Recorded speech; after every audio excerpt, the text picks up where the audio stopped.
Many things have been said about the Mongols, but one thing that can't be denied is that they affected the lives of almost everyone in Eurasia. From the Western and Eastern Europeans to the west, to the Chinese, Koreans and Japanese in the east, and Vietnamese, Burmans and Javans to the south, every polity had to fight against them. In this video we will talk about how various peoples, including the Mongols themselves, tried to defend against the Mongol attacks, about their armies, strategies, tricks and much more. This video is made available for free thanks to our YouTube members and patrons. We fund our free content through our program of exclusive videos made for our members and patrons, who get 2 documentaries per week not available to the public. Join their ranks and watch the series on the Albigensian Crusade, Fall of Sparta, First Punic War, Italian Reunification Wars, History of Prussia, Biography of Sulla, Russo-Japanese War, Reconquista, Persian Wars and War of Spanish Succession, and much more.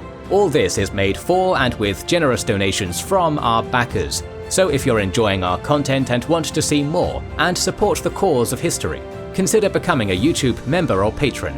Join their ranks via the link in the description and pinned comment to learn our schedule, get early access to all videos, voting rights on future videos and much more. You will be able to watch more than 100 exclusive videos today. Thanks for supporting us. When the armies of Batu and Subutai withdrew in 1242, Europe was in a state of panic. Hungary had been occupied for a year, the Polish duchies had been ravaged, and Mongol forces had darted into the eastern parts of the Holy Roman Empire and Austria. Early in 1242, Mongol armies had also cut through the Balkans, with one force perhaps even approaching Constantinople, then under the rule of the Latin Empire. During Batu's leisurely withdrawal from Hungary, he thoroughly sacked anything which survived the first Passover. Then he sent more troops into Halychina-Volhynia when passing through there. Ultimately, he did not return to Mongolia, but settled on the Volga steppes. The Mongols did not disappear into the distant mists, but seemed all too close and ready to strike again. The situation in Europe was tense. Pope Gregory IX had died in August 1241 in the midst of a violent confrontation with the Holy Roman Emperor, and his successor had reigned only days before he too passed away. It took 2 years for a new pope, Innocent IV, to be ordained. In the Holy Roman Empire, an attempt at an anti-Mongol crusade in 1241, under the emperor's son Conrad, had collapsed into civil war in Germany by that autumn. In 1242, the Saintonge War broke out between France and England. Despite optimistic suggestions by the Holy Roman Emperor Frederick II, there would be no united front among the European monarchs in the immediate aftermath of the Mongol invasion. For those on the front line of a possible Mongol return, such as Bela IV, King of Hungary, this was unwelcome news. The powers of Europe had, by and large, offered no real support during the midst of the Mongol onslaught, and it was clear no assistance would be forthcoming for further preparation. When King Bela returned to his kingdom in the fall of 1242, he quickly got to work. He had no pretensions that the Mongols would not come back to finish the job, and threatening letters demanding his submission were a regular feature of the rest of his reign. Bela had to prepare for their inevitable return. One of his first actions was to bring the Cumans back to his realm. These Turkic nomads had previously sought shelter in Hungary before the murder of their leader caused them to abandon Bela to the Mongols. Bela coaxed them back with promises of land and a marriage alliance. His son, Istvan, was married to a Cuman princess who was then baptized. The Cumans were given a section of the Great Hungarian Plain depopulated by the Mongols. The hope was for the now settled Cumans to be a first line of defense should the Mongols return. For the rest of the 13th century, Cuman horse archers remained one of the most important parts of the Hungarian army. Much of the kingdom's population had been driven to the westernmost part of Hungary, near the Austrian border, or north into what is now Slovakia. From the Danube River westwards, Bela ordered and encouraged the nobility to build more fortifications, particularly in stone and on more rugged, hard-to-access locations. These had been some of the few fortifications which had survived the first Mongol assault, such as at Esztergom. though they also represented ongoing trends in European castle construction. With the death of the last Babenberg Duke of Austria in 1246, Bela then went to war, unsuccessfully, with his Bohemian neighbour Ottokar over those lands, a failed effort to push his kingdom even more west. One of his key strategies was also to establish a network of marriage alliances with Polish dukes, the Duke of Bavaria, the princes of Halycina-Volhynia, and with the Rus princes who had fled into Hungary. With Halycina-Volhynia, Bela offered encouragement for its ruler, Daniel Romanovich, to declare his independence from the Mongols as King of Ruthenia, making a convenient buffer state between Hungary and the Mongol Empire. Alongside those relationships, Bela continued to contact the Pope and the Holy Roman Emperor, seeking aid, funds, troops, whatever they could spare, presenting himself as the frontline defender of Christendom. With Pope Innocent IV, Bela had a relatively supportive ally, who organized the First Council of Lyon in 1245 to deal with the threats to the Christian peoples, the Mongols, the fall of Jerusalem in 1244, and the Holy Roman Emperor Frederick. But Innocent's papal successors were less keen on Bela's continued exaltations for support. Pope Alexander IV and his successor, Urban IV, both essentially told Bela to shove it, critiquing his reliance on pagan Cumans and basically telling him the Mongol invasions were punishments for the sin of the Hungarians. In the end, little material papal assistance ever actually came to the Hungarians. The results of Bela's policies we will return to in a few minutes, but we can compare his efforts with the suggestions his contemporaries made. The most deliberate European response to the Mongol invasion was the Council of Lyon in 1245. Pope Innocent IV invited hundreds of prelates from across Europe to discuss the problems facing the Church. Among other important pontifical matters, such as deciding the colours of cardinals' hats and excommunicating Emperor Frederick, the Church Council heard from those who had experienced the invasion firsthand in Eastern Europe. It was decided to learn more about these Mongols, and to do so, several embassies were organised. These were made up of the mendicant orders, the Franciscans and Dominicans. The most well-known of these was Giovanni di Pian del Capini, or John de Plano Capini, as his name is more commonly rendered. Capini departed on his mission in 1245, arriving in the Mongol imperial capital of Karakorum in time for the election of Great Khan Guyuk in 1246, before returning with the Khan's letters demanding the popes and king come to Mongolia to submit. It was an impressive journey for a 65-year-old Italian. During his travels, Carpini took extensive notes, observations, and conducted interviews with as many people as possible, especially from European captives taken during the Mongol invasion, who provided Carpini first-hand details of Mongol battle strategy. Together, Carpini compiled a lengthy manual on how to battle the Mongols. Thoroughly, he described the appearance, dress, and customs of the Mongols, not in exaggerated mythic terms, but with the detailed eye of an observer who felt lives depended on it. His information is accurate, corroborating well with other European, Chinese, and Persian accounts. Carpini's extensive ethnography of the Mongols, whom he calls Tartars throughout, was no accident.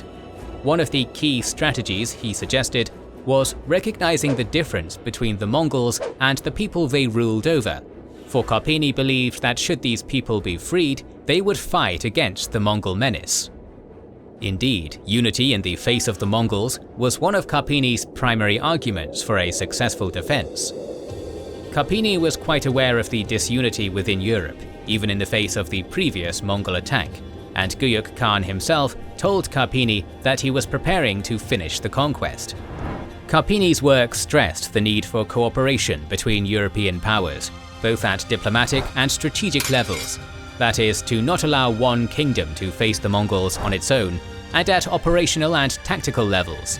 Tight discipline must be kept over troops, they must not break formation to pursue fleeing Mongols, and the army itself needed to be under unified command.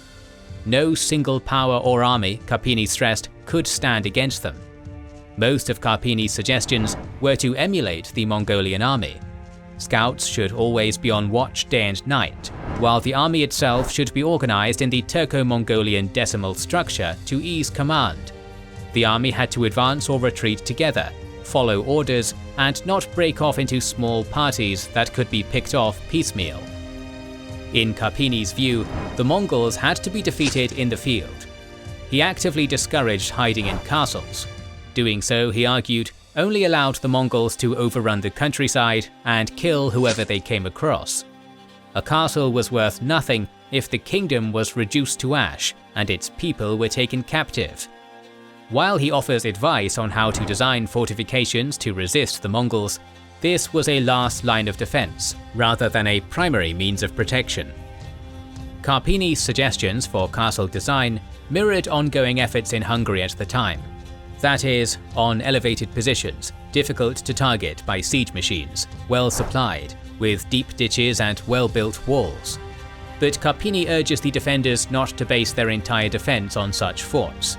As he wrote, "Moreover, in regard to this point, it should be known that the Tartars much prefer men to shut themselves into their cities and fortresses rather than fight with them in the open. For then they say they have got their little pigs shut in their sty, and so they place men to look after them, as I have told above." No, the Mongols had to be confronted head-on before their armies split to attack several points. For equipment, Karpini listed the following. Whoever wishes to fight against the Tartars ought to have the following arms: good strong bows, crossbows, of which the Mongols are much afraid, a good supply of arrows, a serviceable axe of strong iron or a battle axe with a long handle. The heads of the arrows for both bows and crossbows ought to be tempered after the Tartar fashion, in salt water when they are hot, to make them hard enough to pierce the Tartar armor. They should also have swords and lances with a hook to drag the Tartars from their saddle, for they fall off very easily. Knives and cuirasses of a double thickness, for the Tartar arrows do not easily pierce such. A helmet and armor, and other things to protect the body and the horses from their weapons and arrows. If there are any men not as well armed as we have described, they ought to do as the Tartars and go behind the others, and shoot at the enemy with their bows and crossbows. There ought to be no stinting of money when purchasing weapons for the defense of souls and bodies and liberty and other possessions. On his return in 1247, Karpini had his account read out and copied as he travelled, ensuring that it spread across Europe. As such, his work, the Histoire Mongolorum, became the most popular account of the Mongols in Europe in the 13th century. Later writers plagiarized and adapted it. The most famous of these was John Mandeville, a 14th century author who copied from Karpini for his own fictional travels. The question remains though, did Karpini's work influence European defensive measures against the Mongols? It is difficult to answer in the affirmative. While Karpini's work was quickly popularized, there's little evidence to connect it to defensive or offensive measures employed against later Mongol attacks. Aside from the improved fortifications Karpini suggested, something which originated independently of Karpini, the hopes for united armies operating as one body to prevent the Mongols from overrunning the countryside never materialized. After the Prince of Halychina-Volhynia, Daniel Romanovich, had been encouraged by the Hungarians and Pope to assert his independence against the Mongols, he received no support beyond a papal-approved crown, and this independence was soon crushed.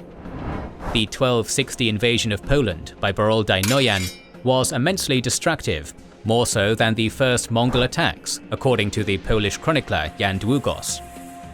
Here there was no record of any of Karpini's suggestions being adhered to.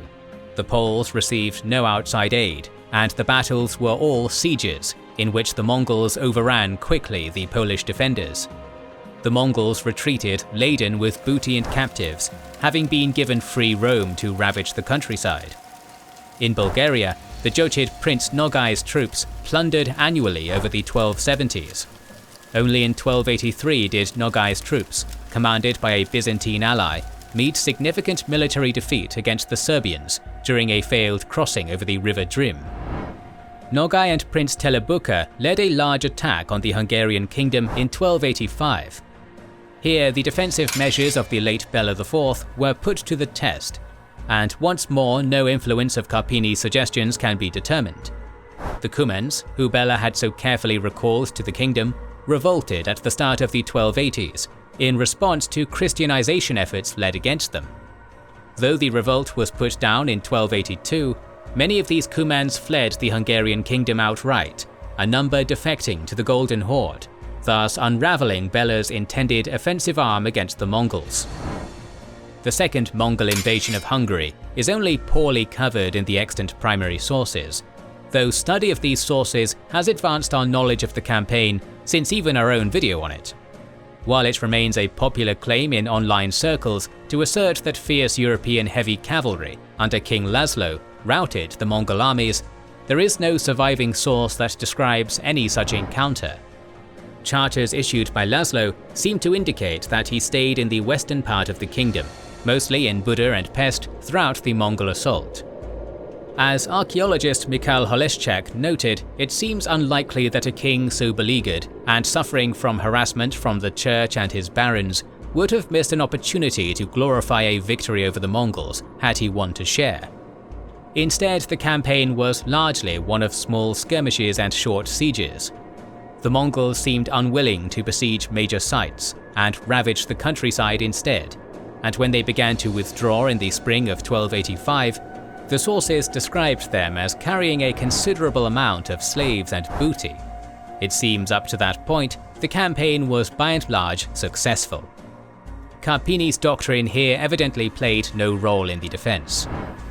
Only the botched withdrawal through the Carpathians stopped the campaign from being a success, where lightly armoured Vlachs, Saxons and Seki harassed the Mongol armies and freed a number of prisoners.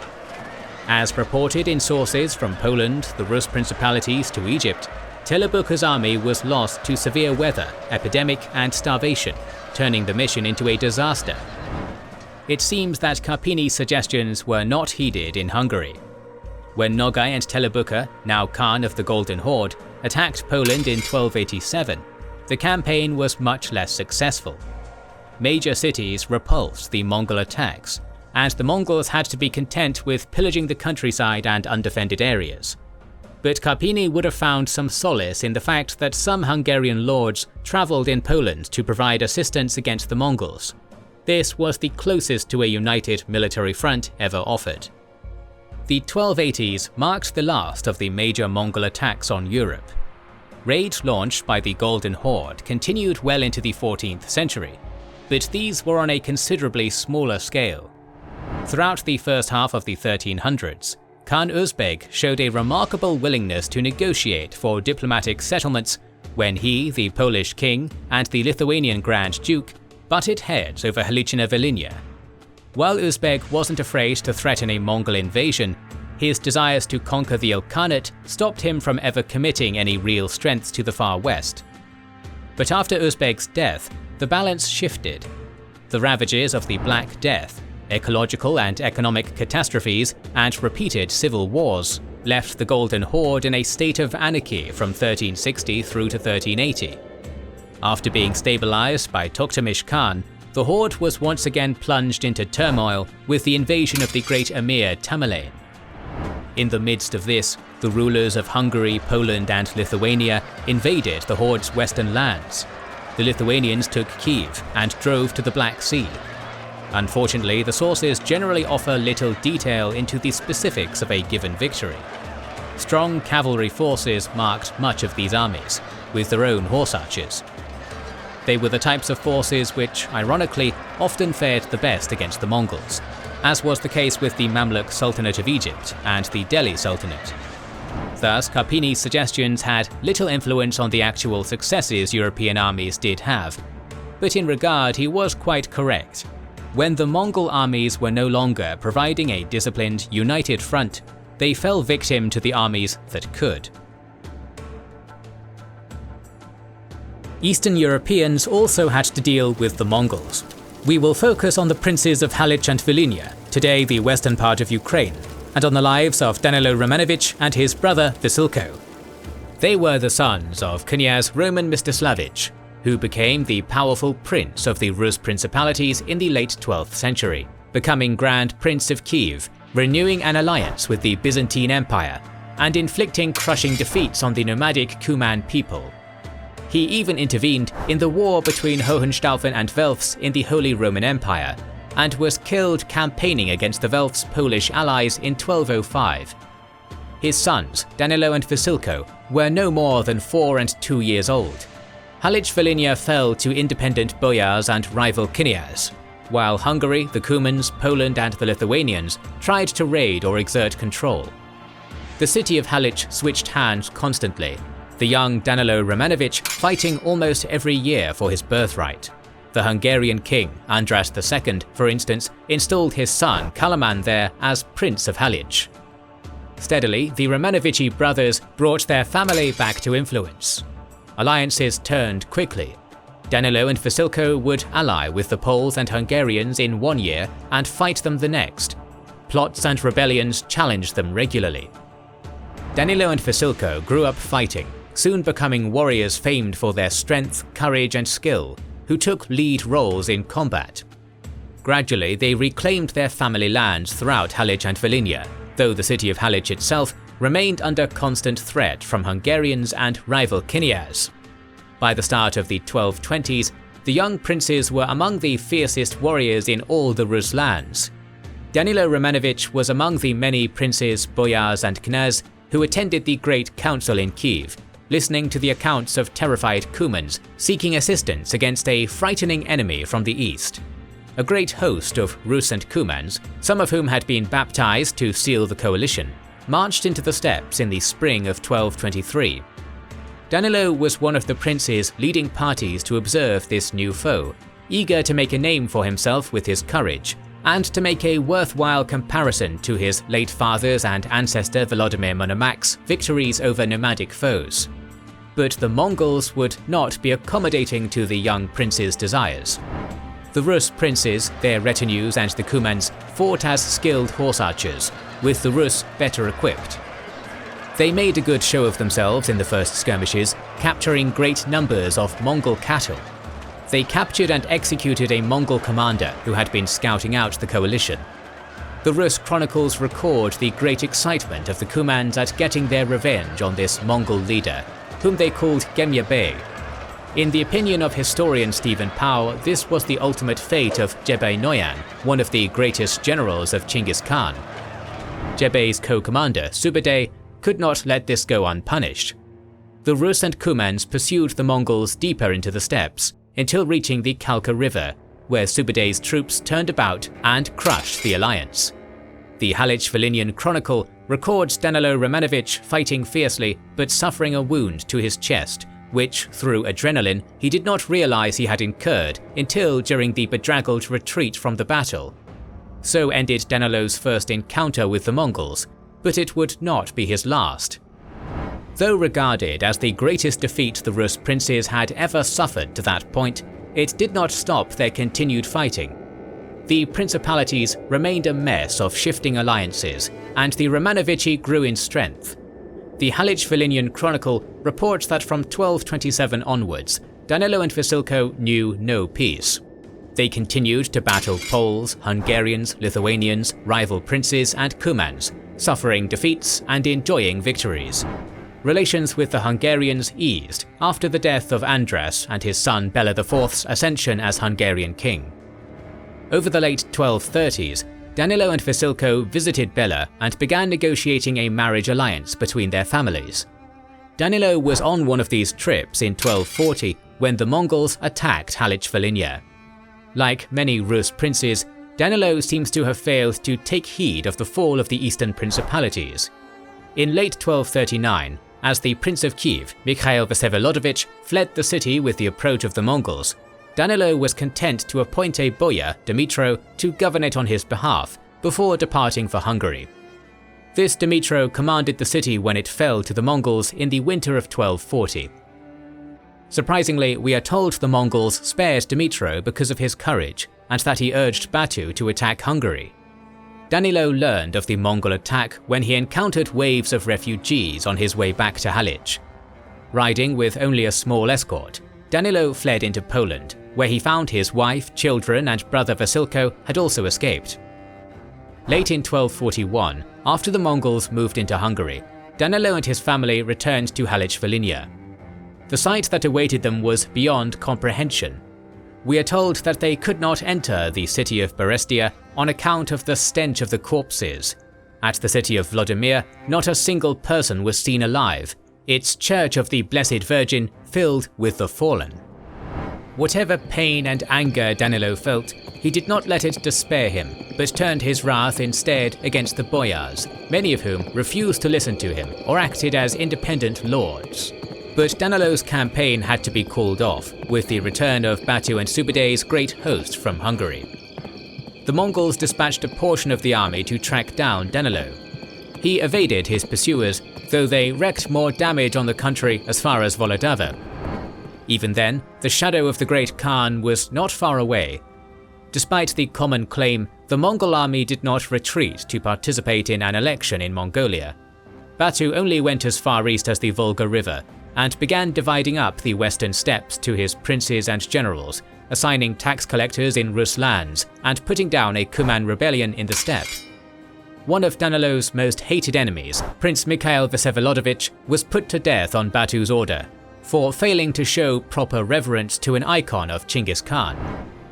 While almost all Rus princes and church leaders paid homage in Batu's court on the Volga, Danilo tried to avoid any formal recognition of Batu's authority. Danilo was fortunate too that the destruction in Halych-Volhynia was not total, for he was quickly able to raise an army for a four-pronged assault on eastern Poland in 1243. While in 1244, he fought Rostislav Mikhailovich, a rival prince backed by Bela IV, to take control of Halych city. By this point, Danilo's son Lev was old enough to join his father in battle against the Lithuanians, Poles and Hungarians. Whatever the terror of the Mongols, Danilo saw the opportunity to consolidate his power, an opportunity his rivals grasped too. Danilo hoped the Mongols would not return, or at least not immediately, to give himself time to strengthen his position and fortify his cities. But in 1245, envoys came from the Mongols demanding his formal submission. Here the Halych-Volhynian Chronicle specifies Danilo's fear, as his fortification project was barely begun. With great trepidation, Danilo travelled to Batu. Tearfully saying goodbye to his family, he spent 25 days with Batu, who greeted Danilo warmly. Batu considered it wise for Danilo to have come of his own volition, though he felt it was late. As Batu gave Danilo fermented mare's milk to drink, he told the Khanaz that he was now one of them and should share in their custom. If the lengthy condemnation in the chronicle that follows this encounter is any indication, then Danilo hated his experience with Batu. Despondent, while returning to Halych-Volhynia, he met a Franciscan monk, John de Plano Carpini, who the Pope had sent as an envoy to the Mongols. Carpini had already met with Danilo's brother Vasilko, and now Danilo learned from the Franciscan that the Pope was seeking to organize a crusade against the Mongols, and an offer was made to Danilo that he could join such an alliance if he abandoned the Greek Church for the Roman. While not keen on the religious concession, the promise of military aid stuck in Danilo's mind. By the time Carpini returned from Mongolia and met with Danilo in 1247, he found Danilo excited by the plan, sending letters and envoys back with Carpini to the Pope. Carpini tells us that he learned much about the Mongols from the Romanovici brothers. Some of the anti-Mongol defense measures Carpini made, and we covered previously, likely came directly from Dmitry and Vasilko. Over the next years, Danilo Romanovich exchanged envoys with the Pope, while building up fortifications, securing his lands, and strengthening his army. The sort of armed support from the west against the eastern enemy could allow Danilo to punch above his weight. In the meantime, he used official subordination to Batu to his advantage. Bela IV finally agreed to a marriage agreement between his daughter and Danilo's son Lev, rather than an attack on the vassal of the Khan, which would raise Batu's ire. Danilo also acquainted himself with Mongolian equipment. In 1248, Danilo personally led an army to Bratislava to assist Bela against the Holy Roman Emperor. Here we are told that Danilo, his guards and their horses were adorned in Tartar armor, which was resplendent to behold. By 1253, in Dorohitsin, Danilo formally adopted the Catholic faith while being crowned by the Pope's representatives as King of Ruthenia, Rex Ruthenorum. Unfortunately, no effort was made to provide material support to Danilo. He received a crown and nothing else. Once he realized this, Danilo quickly reneged on the commitment to Catholicism, which resulted in papal letters demanding his return to the fold. Danilo likely did not think highly of these threats. Still, by the mid-1250s, Danilo felt strong enough to take the fight to the enemy. The constant battles with the Lithuanians and other neighbours made his armies experienced and cohesive. A powerful body of heavy cavalry armed with bows and javelins, supported by Cuman light horsemen and sturdy heavy infantry fighting with shield and spear. Fighting began first as skirmishing along border towns, the Mongols and Danilo trying to secure the loyalty of boyars and punishing those who defected. In 1255, perhaps following the death of Batu, King Danilo, his brother Vasilko, and his son Lev campaigned along the Bug River, taking several towns under their rule. But the Mongols struck back the following winter under the command of Keremser. At Vladimir, his advanced troops were repulsed by Vasilko's troops. A pitched battle was avoided though, as Danilo had been gathering his troops at Kelm until the town was destroyed in a devastating fire. The Halych-Volhynian Chronicle blamed a damned peasant woman for the blaze, but the people and troops fled, assuming Kelm had already fallen to the Mongols. While Danilo tried to gather his forces, Keremser tried his luck at Lutsk, an unfortified town where many refugees had gathered. He failed to ford the deep, freezing river, and the townspeople cut down the bridge before Keremser's troops could cross it. His attempt to bombard the foe failed on account of strong winds allegedly throwing the stones back onto the catapults, according to the Halych-Volhynian Chronicle. Keremser withdrew soon after, and was promptly removed from his position. Danilo was fortunate, as Keremser was a poor commander, unable to take advantage of the Knaz's misfortune. The Halych-Volhynian Chronicle reports Danilo was never afraid of him. Keremser's successor was a different story. Boroldai Noyan was an experienced general who had accompanied Batu and Subutai on the Great Campaign. He came with a great army too. The new Jochid Khan, Berke, wanted to tighten the leash on his western frontier. His messengers to Danilo in 1257 came with a simple message. Boroldai was going to march against the Lithuanians, and if they were truly at peace, then Danilo would join. After deliberation, it was deemed too dangerous to send Danilo to Boroldai, so Vasilko went in his brother's stead. Vasilko fought alongside Boroldai in a number of battles against the Lithuanians over 1258. Boroldai commended him on his ability. Meanwhile, Danilo navigated away from Boroldai, successfully avoiding him. An annoyed but placated Boroldai returned to the steppes. A year of rare peace followed. In Vladimir, in November 1259, Danilo and his family were celebrating the wedding of Vasilko's daughter when more messages came from Boroldai, demanding Danilo and Vasilko in his presence. Vasilko, Danilo's son Lev, and the Bishop of Kelm went to Boroldai, whose fury at Danilo's absence left them trembling. He then ordered they demonstrate their loyalty by dismantling their fortifications. Reluctantly, they carried out Boroldai's will and tore down many of Halych-Volhynia's walls and towers. Boroldai accompanied Vasilko to Vladimir and watched as Vasilko set fire to the great wooden walls and dug up the entrenchments. Boroldai even entered Vladimir, enjoying a dinner in Vasilko's home there. Only at Kelm was Boroldai denied. The garrison stood their ground, barring the doors and arming crossbows and catapults against them. Boroldai sent Vasilko to receive their surrender. Under the eye of Boroldai's officers and interpreters, Vasilko urged the garrison to submit, but as he spoke, he threw rocks at the ground. His men in the city knew how to interpret it and refused the order. Boroldai was frustrated but moved on. Perhaps hearing of Danilo's flight to Poland, Boroldai took Vasilko and his army into the Polish duchies and unleashed a swath of devastation there, sacking several cities and departing with considerable loot. Danilo avoided this too by fleeing to Hungary. Danilo returned to Halych, having been humbled. He spent his last years quietly, passing from illness in 1264, and Vasilko died a few years later. Danilo's son Lev succeeded the throne as King of Ruthenia. Lev Danilovich did not try to resist the Mongols. Instead, he used them. To deal with raids by the Lithuanians or Poles, Lev regularly requested support from the Khan or Prince Nogai, who would in good order provide an army to protect Lev's border. He learned the lessons of his father and enjoyed a long reign of comparative stability compared to him.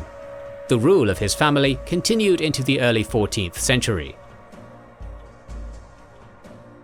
The southeastern limit of the Mongol expansion was decided by Ainjalut. The famous battle and the campaign surrounding it provided the Mamluk Sultan Baybars with a plethora of lessons he would employ against the Mongols. Baybars and many of the Mamluks were Kipchaks, Turkic nomads who lived in the Great Grass Steppe, which stretches from Ukraine through Kazakhstan. When the Mongols conquered those steppes in the 1230s, thousands of Kipchaks were displaced and sold abroad. Baybars and other boys like him were purchased by the Ayyubids of Egypt, descendants of the mighty Saladin. They were converted to Islam and trained to become fearsome soldiers on foot and horseback, equipped with the finest arms, armors and horses. Skilled with bow and mace, these slave soldiers, or Mamluks, became some of the greatest horseback warriors of the age. When the French king Louis IX and his army invaded Egypt on the 7th Crusade, at the Battle of Mansoura in 1250, 600 knights charged against the Mamluks. Only a handful of knights escaped alive. In the ensuing days, the Mamluks not only defeated the Crusader army and captured Louis IX, but murdered the last Ayyubid Sultan, beginning a long period of fighting between Mamluk factions for control of Cairo. Baybars and his own Mamluk regiments were forced to flee to the Ayyubids of Syria. There, Baybars urged the Ayyubid ruler, Al-Nasir Yusuf, to rally his forces against the approaching Mongol prince Hulagu. Al-Nasir chose instead to trust in the walls of Damascus and Aleppo. Baybars, who always had a clear head, knew the great army of Hulagu, which had taken Baghdad, would find no trouble picking off poorly led Ayyubid defenders. Thus Baybars abandoned the Ayyubids and made peace with his rival Qutuz, now the Sultan of Egypt. Al-Nasir shortly after abandoned his cities, and Syria swiftly fell to the Mongols in the spring of 1260. After that, there was no Islamic power in the region to stand against the Mongols, other than Cairo itself. Believing the Mamluks too disunited and weak, and not desiring to cross the desert in the heat of summer, Hulagu withdrew with most of his army to the cooler pastures of Azerbaijan. He sent letters to the Mamluks demanding their submission, and made it apparent that he would return in the autumn. Hulagu left his commander, Ket Buka, to consolidate Syria and Palestine, establishing a new government under a puppet Ayyubid prince named Al-Ashraf Musa. Contrary to some claims, Ket Buka was not in the midst of preparing to march on Egypt. He separated his forces into various local pastures to rest for the summer. Baybars and Qutuz could not let this opportunity slide. The emirs were terrified of the Mongols and believed them invincible. With difficulty, Qutuz and Baybars assembled a force commonly estimated at 10,000 Mamluks and a few thousand refugee soldiers who had fled the disintegration of Al-Nasir Yusuf's realm, including Turkmen, Kurds and Bedouin. The march was daring, and several times Baybars and Qutuz needed to rally the emirs into advancing. They caught Ket Buka Noyan off guard, who had to quickly collect his forces from across the region. A corps of Mongols with Georgian, Armenian and local forces, with a large Syrian contingent under Al-Ashraf Musa, the prince the Mongols made titular head of Syria. Its exact size is uncertain, but likely similar to the Mamluk army. The two armies met in early September 1260 at Ain Jalut. It was ground well suited for cavalry, the backbone of both armies. Fighting began with skirmishing. Baybars led the Mamluk vanguard, a day's ride ahead of Qutuz, and was forced to fall back after the first day. On the 3rd of September, the full Mamluk army arrived and formed up. Different medieval sources emphasize different aspects. Mamluk accounts stress the early arrival of the Mongols, while the Ilkhanid sources describe a Mamluk ambush. Uniformly, they depict a hard-fought battle, with the Mongols pushing back the Mamluks and requiring Qutuz to reform his army twice lest it broke. Three factors led to the ultimate Mamluk victory that day. While it's sometimes claimed the Mamluks defeated the Mongols through superior numbers or with gunpowder, neither seems borne out. Notices of these weapons at Ain Jalut come from later military treatises, which aim to glorify these weapons. Instead, Qutuz and Baybars' leadership preventing a Mamluk rout was key. But also commonly overlooked was the defection of Al-Ashraf Musa, an Ayyubid prince allied to the Mongols and stationed on their left flank. Either fearing the outcome of the battle or in agreement with the Mamluks, Al-Ashraf and his forces fled the field, allowing the Mongol army to be enveloped. And hence the third factor for the Mamluk victory was their superior armor, weapons and training for extended close-quarter combat. Thus, with some difficulty, the Mamluks cut down the Mongols and killed Ket Buka. Qutuz and Baybars pushed the Mongols to the border and set about gaining the submission of regional princes, rewarding those like Al-Ashraf Musa or punishing those who had allied with the Mongols, while appointing a new governor for Syria. Qutuz was not long to enjoy his victory. Baybars assassinated him, revenge for Qutuz's murders of Baybars' allies. According to Baybars' chancellor and favoured biographer Ibn Abd al-Zahir, Baybars' own sword, rightly guided by Allah, struck down Qutuz. Baybars was enthroned as sultan and set about consolidating power. Ain Jalut hadn't broken Mongol military power. Baybars had gambled everything he had in order to defeat what was essentially a garrison, not the full Mongol army. He knew the Mongols would seek revenge in greater numbers. At the end of 1260, another small Mongol army attacked Syria, which was defeated handily at Homs in December, a much-needed boost to confirm the outcome of Ain Jalut. From his own experience and reports of other Mongol conquests, Baybars built his defense. Several factors were seen as key to the Mongols' victories. A disunited defense and too much trust in city walls gave the Mongols freedom of movement and local superiority of force. Detailed information networks were needed to track and prepare for Mongol advances. Diplomatically, the Mamluks needed friends and allies to relieve some of the pressure, while also maintaining their own internal lines of communication.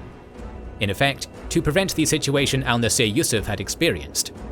The Mamluks had to play to their strengths, particularly their strong core of heavy horsemen and the limited routes of advance, and deny the Mongols their own advantages, their mobility and numbers. Baybars was going to design his entire kingdom to counter Mongol invasions. Baybars was also extremely fortunate. When Hulagur learned of the death of his brother, Grand Khan Mungke, he began to annex territories in Iran and the Caucasus that his northern cousins considered theirs, the soon-to-emerge Golden Horde. Their tax collectors had been stationed throughout these lands, and after Mungke's death, Hulagur ousted them for himself. The ruler of the northern branch of the Mongols, Berke, was a Muslim who already disliked Hulagur for his murder of the Caliph. The annexation of lands he considered his own, coupled with the mysterious deaths of some of Berke's kinsmen in Hulagur's army, and without a great Khan to mediate between them, led to war breaking out between the two princes in 1262. Hulagur spent the remainder of his life at war with Berke of the Golden Horde, and when he died in 1265, his son Abaka took up the throne and continued the fighting. This provided Baybars valuable years to nurture his strength without any significant Mongol attacks. Baybars' first steps were securing the internal situation. Cities and principalities from Jordan through to Syria were subdued through force or treaty, while he incorporated the Bedouin Arabs of Syria into the defense, preventing them from allying with the Mongols. The governor of Syria, appointed by Qutuz, rebelled and declared himself sultan, forcing Baybars to lead a campaign there to crush him and further consolidate his hold there. Baybars forced most of the Crusader settlements to accept treaties that protected his roots and allowed Baybars to reinforce Syria with soldiers and food supplies to overcome famine. The Crusader states were generally a minor annoyance, to fall at the Mamluks' leisure. Antioch fell to Baybars in 1268, Crac de Chevalier in 1271, and a slew of other Crusader sites by the end of his life. Given his lack of royal background and shaky claim to legitimacy, Baybars needed to reinforce his position in Cairo. To this end, he found a distant relation to the last Abbasid Caliph and quickly had him declared as a new Caliph in 1261. Inexplicably, he declared an attack on Baghdad with his new Caliph, marched as far as Damascus with him, and then sent the Caliph out with only some 400 men into Mongol lands. The result was the second caliph was killed on Hulagu's order. What exactly Baybars hoped to achieve here confused even people at the time, and despite efforts to justify it, it seems Baybars simply made a rare misstep. But generally, Baybars was more effective. He focused strongly on control of information. With spies in the Ilkhanate, he wanted to know if a Mongol army was moving before even the Mongols knew it. His spies are alleged to have spread misinformation to destabilize the Ilkhanate at times. It was important to the Sultan to know immediately about Mongol movements and other news, and for this he established the Berit. Perhaps inspired by the Mongols' Yam postal system, this was a system of relay stations for messages to travel quickly right into the Sultan's hands. This was supported by signal towers, permanently manned with bonfires and smoke signals, as well as messenger pigeons, improved roads and bridges. At its height, a rider could travel from Egypt to Damascus in 3 days.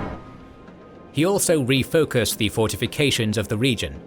When taking a Frankish or rebel city or castle, Baybars had its fortifications destroyed, while border fortresses, primarily along the Euphrates frontier with the Ilkhanate, like Al-Bira and Al-Rabba, were strengthened. Permanently garrisoned, these forts survived numerous failed Mongol assaults. There was also a strict system in place should the Mongols pass the border forts. As stated, Baybars wanted to prevent isolated garrisons from being picked off one by the Mongols, as had happened to the Khwarezmian Empire. Baybars' order was for garrisons to retreat to an agreed point, where they would mass up and face the Mongols in a unified body, or await the arrival of the Sultan and the main army. This strategy was employed in every major Mongol attack on Syria over the decades, and proved a most effective defensive measure. Baybars also made it customary to advance with his forces as soon as the news came of a Mongol attack. This generally served to frighten off smaller Mongol raiding parties, while also reminding the Syrian population that the Sultan would be there immediately to protect them or to punish defectors. And when smaller Mongol parties withdrew, Baybars could then raid over the border, particularly against the Ilkhan's allies in Armenian Cilicia. Baybars also improved the army, especially the royal Mamluks, whose ranks he expanded and rewards heaped upon them, but also the Halka, the non-Mamluk lower status army. These were free men, native Egyptians, Kurds, Turkic auxiliaries, or the sons of Mamluks, who grew to dominate this body over the 14th century, and fill roles the prouder Mamluks refused to.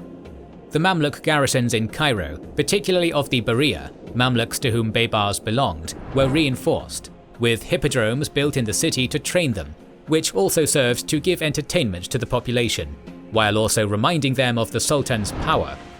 But Baybars also had to expand the Mamluk regiments, and for this he needed steady access to Turkic slaves from the steppe.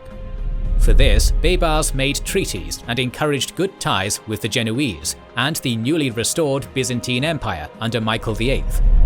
The Genoese ferried the Kipchaks on their ships, or sold them from the Crimean ports, and the Byzantines kept the Bosphorus open for their passage.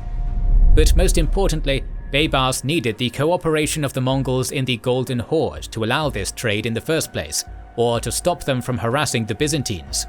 This brings us to the alliance between Berke and Baybars. Upon learning of the war between the Golden Horde and Hulagu in 1262, Baybars sent a letter to Berke Khan through an Alan merchant. It stressed the Islam of both men and encouraged Berke's war against the Ilkhanate, but with no response from Berke. A more fruitful opportunity came later that year, with a host of Mongol refugees. There were troops originally from the Golden Horde who had been provided to Hulagu for the campaign against the Nizari Ismailis and Baghdad, but were betrayed and attacked by Hulagu at the beginning of hostilities. Some fled to Afghanistan under their commander, some to the Golden Horde, and the rest to Egypt. Baybars quickly jumped on the opportunity. He welcomed them to Cairo with a glowing reception and made a great show of how well he treated these Mongols. Their leaders were made emirs, and the rest were incorporated into the Mamluk army. These were the first of the Wafidiyya, the Mongols who fought for the Mamluks.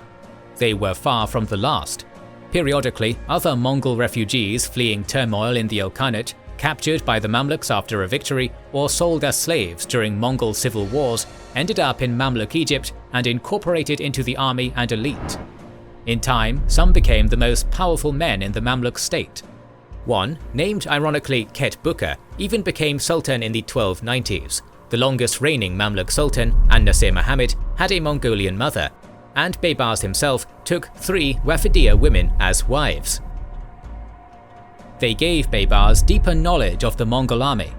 In addition to his spies within the Ilkhanate, Baybars was likely among the most well-informed individuals on the Mongol military that there ever was, allowing him to further finesse his strategies. On the initial welcoming of Mongols into Egypt in late 1262, Baybars installed a new caliph, then sent another letter to Burqa Khan, telling him of how he had so kindly treated Burqa's soldiers. He urged Burqa to take up jihad against Hulagu, and this time Burqa responded kindly, kicking off a diplomatic relationship that would last another 2 centuries. So began the alliance between the Golden Horde and Mamluks, and while it never resulted in any military cooperation, it did keep access to Kipchak slaves open for the Mamluk army, despite some periods of cooler relations. Additionally, it unbalanced the Ilkhanate, which always feared a joint attack by the Mamluks and Golden Horde, a threat the Mamluks always encouraged. Preventing the Ilkhanate from massing all of its considerable strength on the Mamluks served Baybars' defences all the better. While Mamluk sources like to present this as a relationship of equal partners, with the Mamluk Sultan in a role as guardian of Islam and the religious senior, it's speculated that the Golden Horde saw this as a submission of the Mamluks to them. The Golden Horde Khans, as rulers of the Kipchak steppe and its peoples, may have seen it natural for the Kipchaks in Egypt to submit to them, made all the easier by their shared religion. For in Mongol imperial ideology, only the Chinggisids were legitimate rulers. Further, Mamluk embassies always bore a great number of expensive gifts for the Khan, while the Golden Horde rarely sent gifts in return, as it may have seen this as tribute. This is not just a modern observation. A later Mamluk scholar, Alaini, complained of how uneven the relationship was, and believed the Golden Horde had the better of it. By the time of his death in 1277, Baybars had created a system designed to negate Mongol military prowess. A strong army well versed in Mongol attacks was one thing, but in addition to this offensive weapon, Baybars had effectively prepared a lengthy defensive network too, while diplomatically preventing the Ilkhanate from focusing solely on the Mamluks militarily. And it is a testament to its ability that only on a single occasion did it fail, in 1300, when the Il-Khan Ghazan overcame the boy Sultan Al-Nasir Muhammad at Wadi al-Khazandar. As a result, the Mamluks outlived the Ilkhanate by almost 2 centuries. When Chinggis Khan invaded North China's Jin dynasty in 1211, this was the latest, if most dramatic, round in a series of invasions going back well over a millennium. When his armies crossed the Gobi Desert, much of northern China had already been under the rule of nomadic and semi-nomadic horse archer conquest dynasties since the 10th century.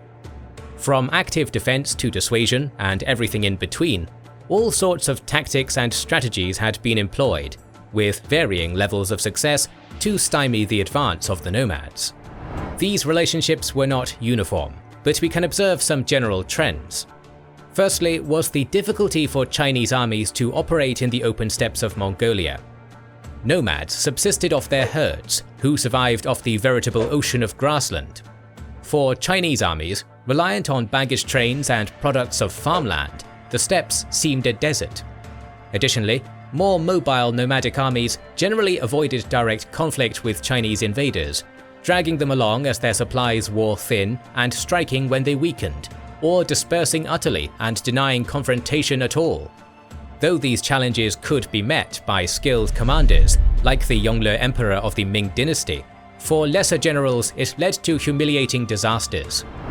With that said, let us look at the means employed against the nomads. It's best to deal first with the most famous, the Great Wall of China.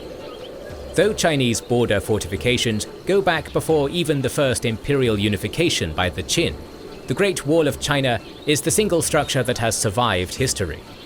China's first emperor, Qin Shi Huangdi, constructed an infamous Long Wall on the state's northern border. However, that wall, made of pounded earth and layers of reeds, long since eroded. Rather, different dynasties in China built a number of walls in different places and maintained them for short periods.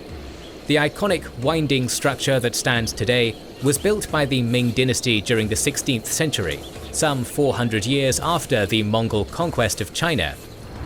In the time of Chinggis Khan, there were border walls constructed by the Jin dynasty, which ran through flatlands in Inner Mongolia, consisting of low rammed earth walls and ditches.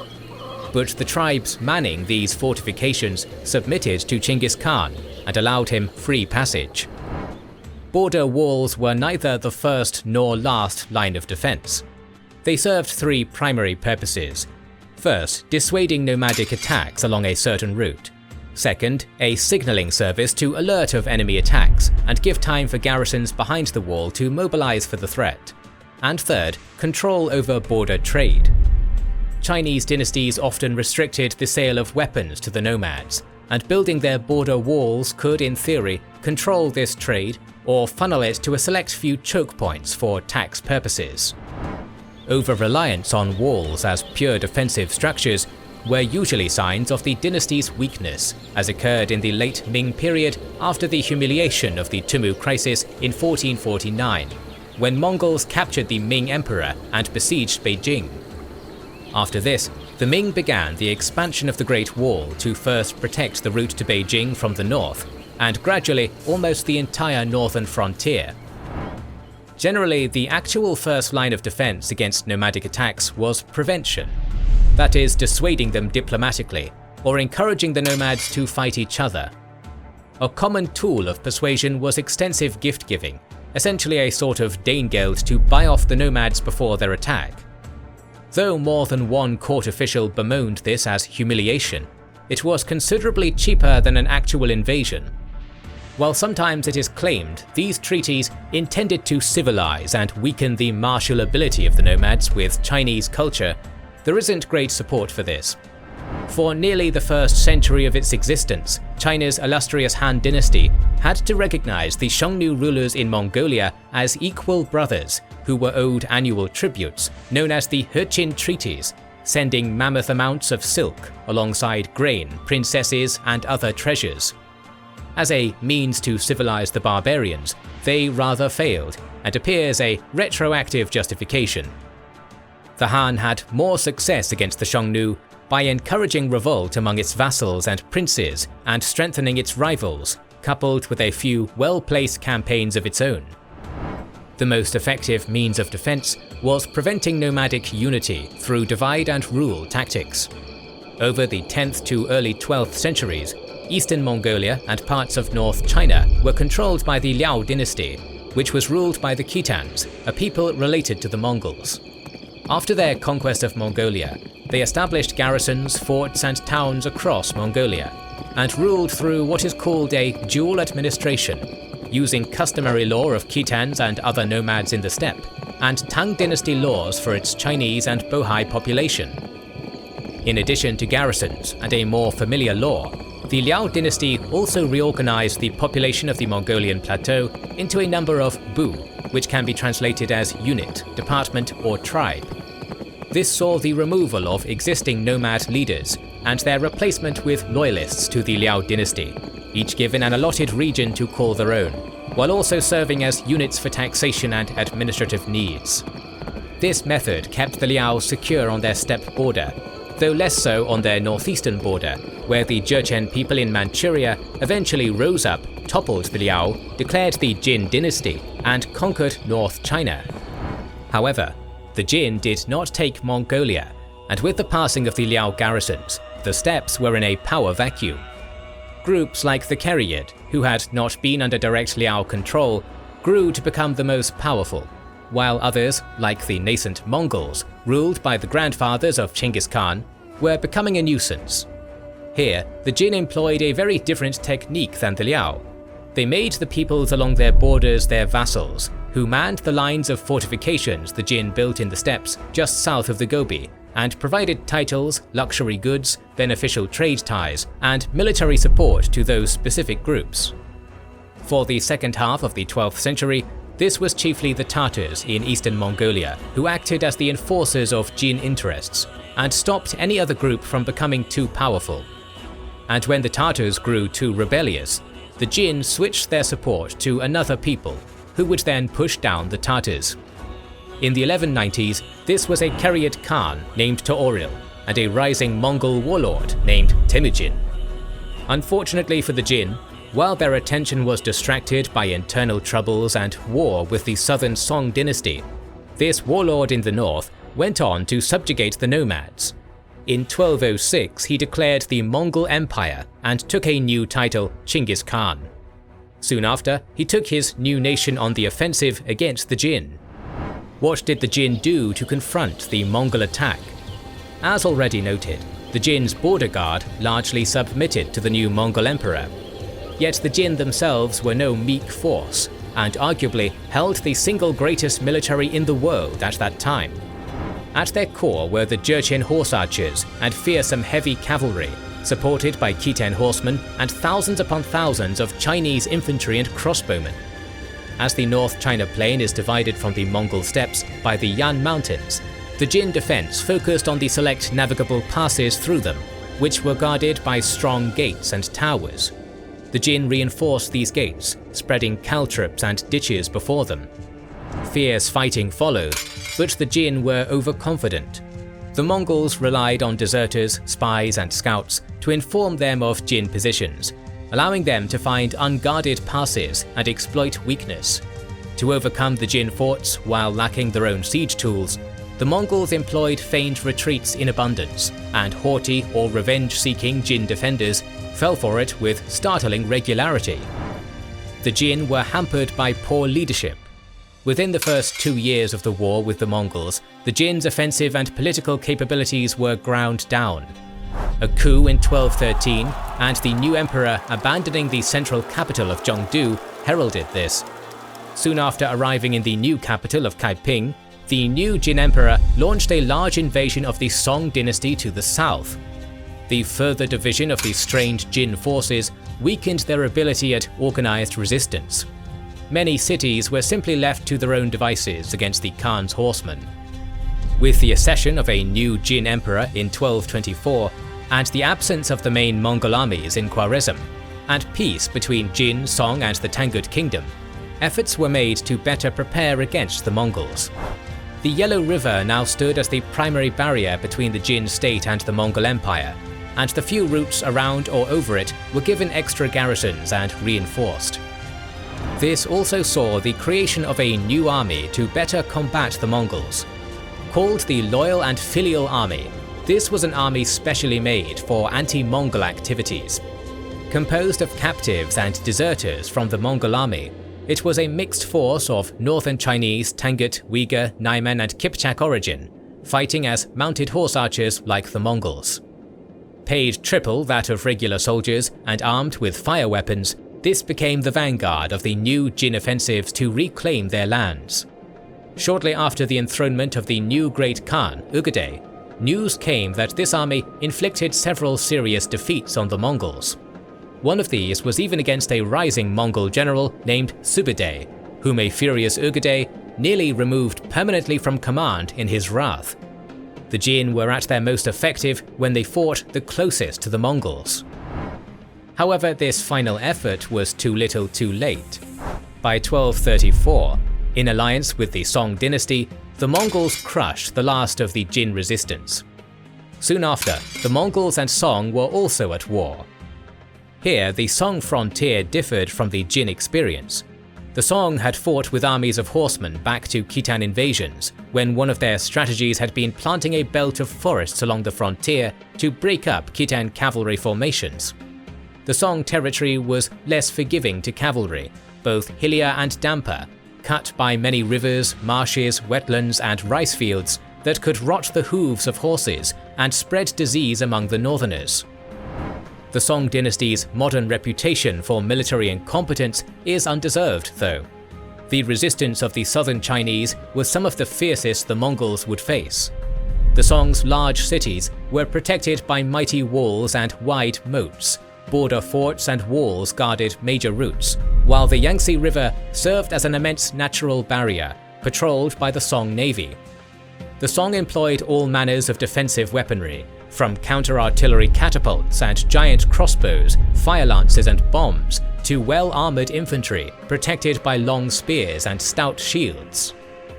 The Song court, if far from ideal, still managed to produce some skilled leadership, most famously Jia Sidao, and managed a surprising degree of flexibility.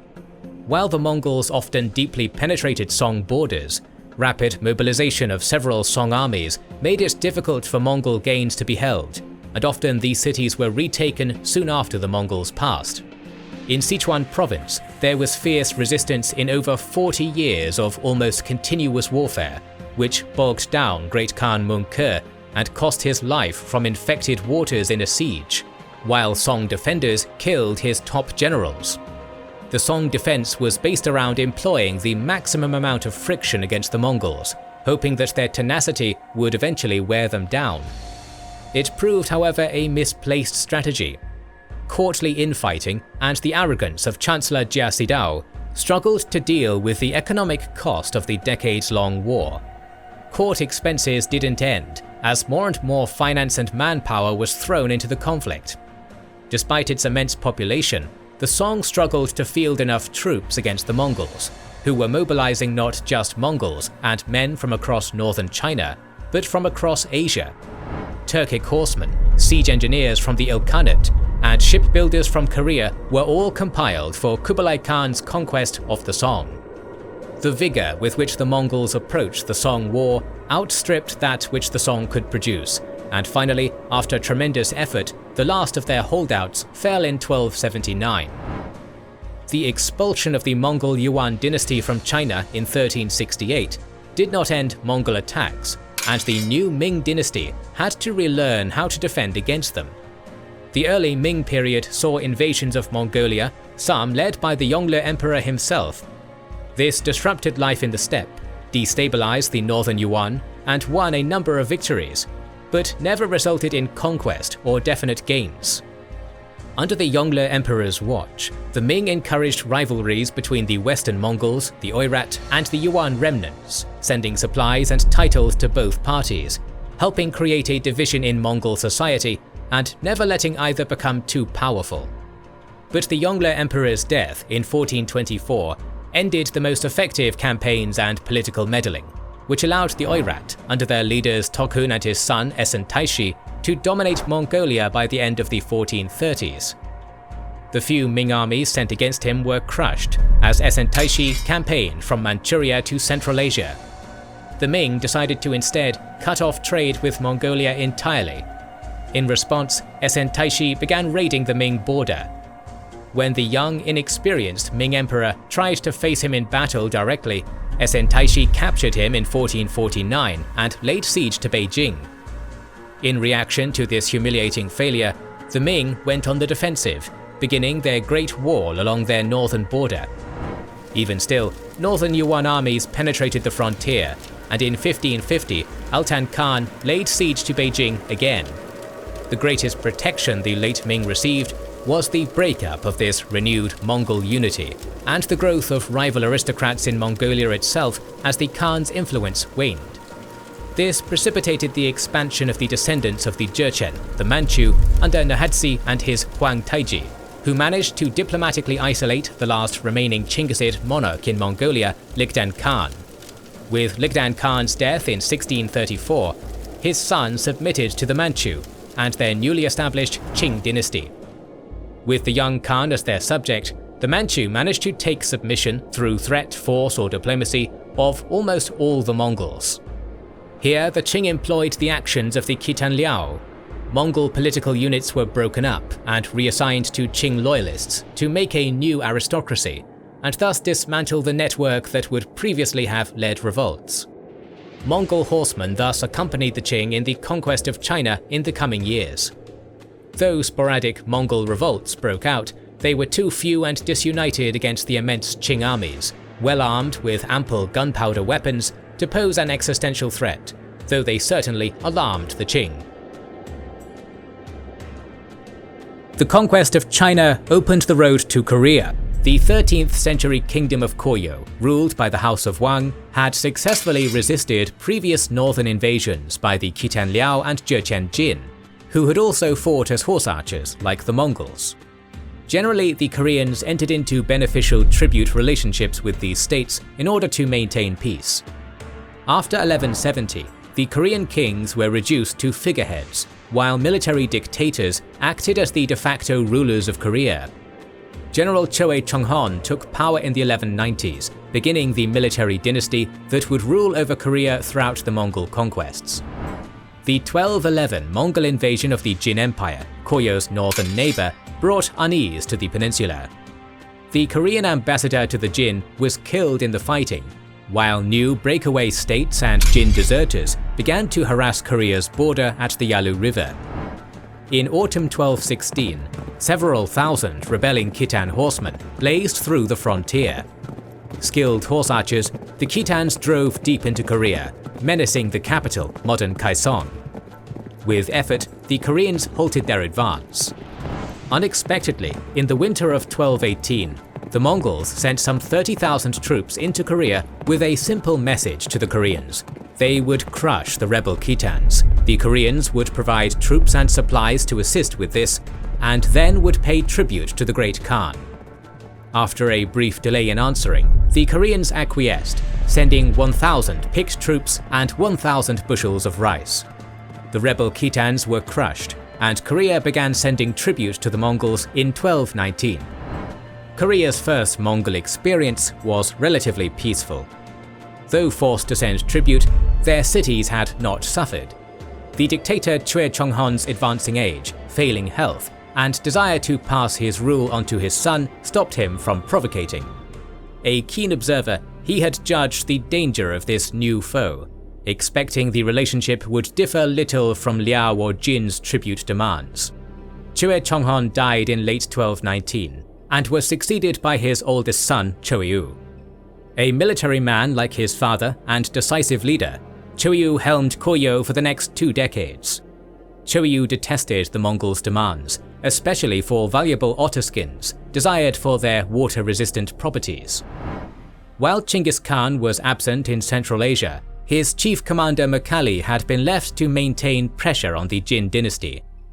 With Mukhali's death in 1223 and a reduction in the Mongol military presence, the political situation changed dramatically.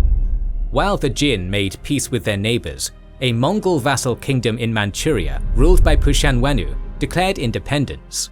He sought to ally with Koryo, which declined, but made their own moves.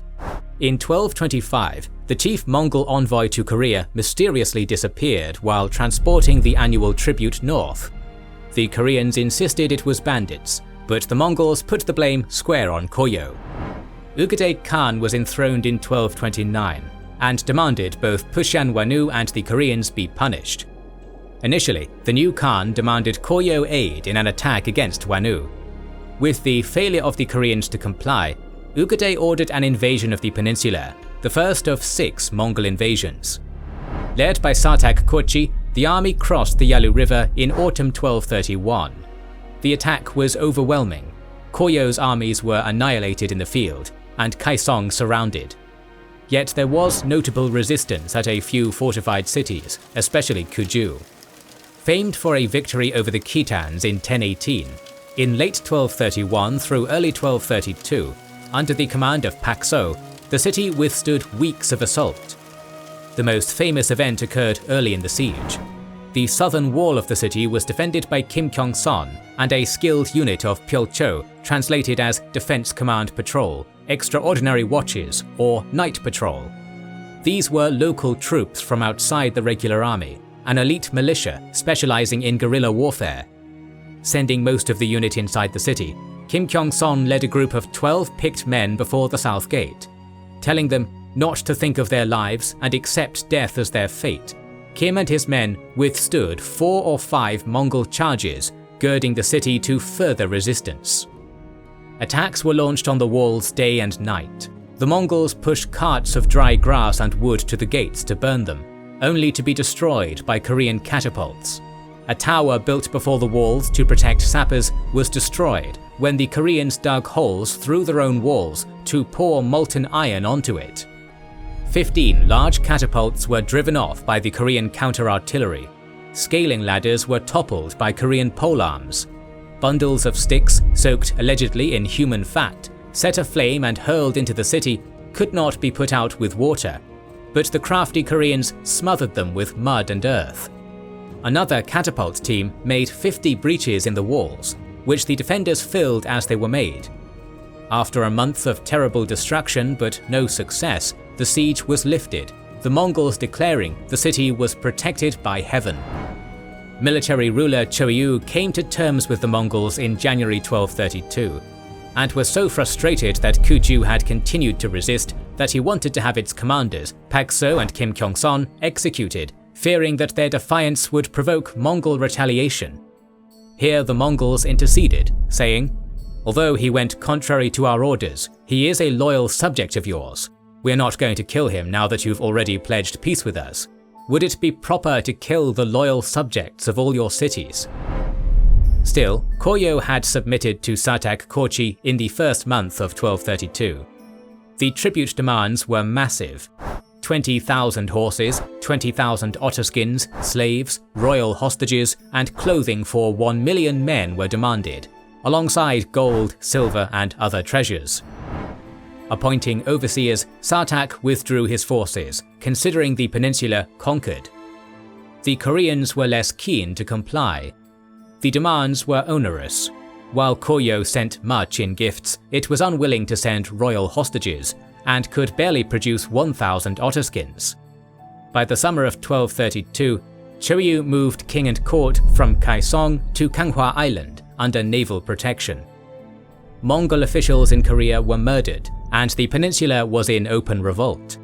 Satak returned in the fall of 1232, blazing a trail of destruction across the country's northern half until he was killed during a siege by a Buddhist monk turned archer, Kim Yun-hoo. On Satak's death, the Mongol army withdrew. As Choiyu ably predicted, the Mongols' lack of navy would stop them from being able to get the royal court into their hands by force. The Mongols were not done with Korea. The defection of one Korean commander, Hong Pogwan, gave them control of the land north of Pyongyang, which Hong was made the overseer of. The next attack came in summer of 1235, after the conquest of North China. This campaign, led by Tangut Ba'ata, was hugely destructive. With the assistance of Hong Pogwan, by winter of 1236, he had penetrated some 470 kilometers into Korea.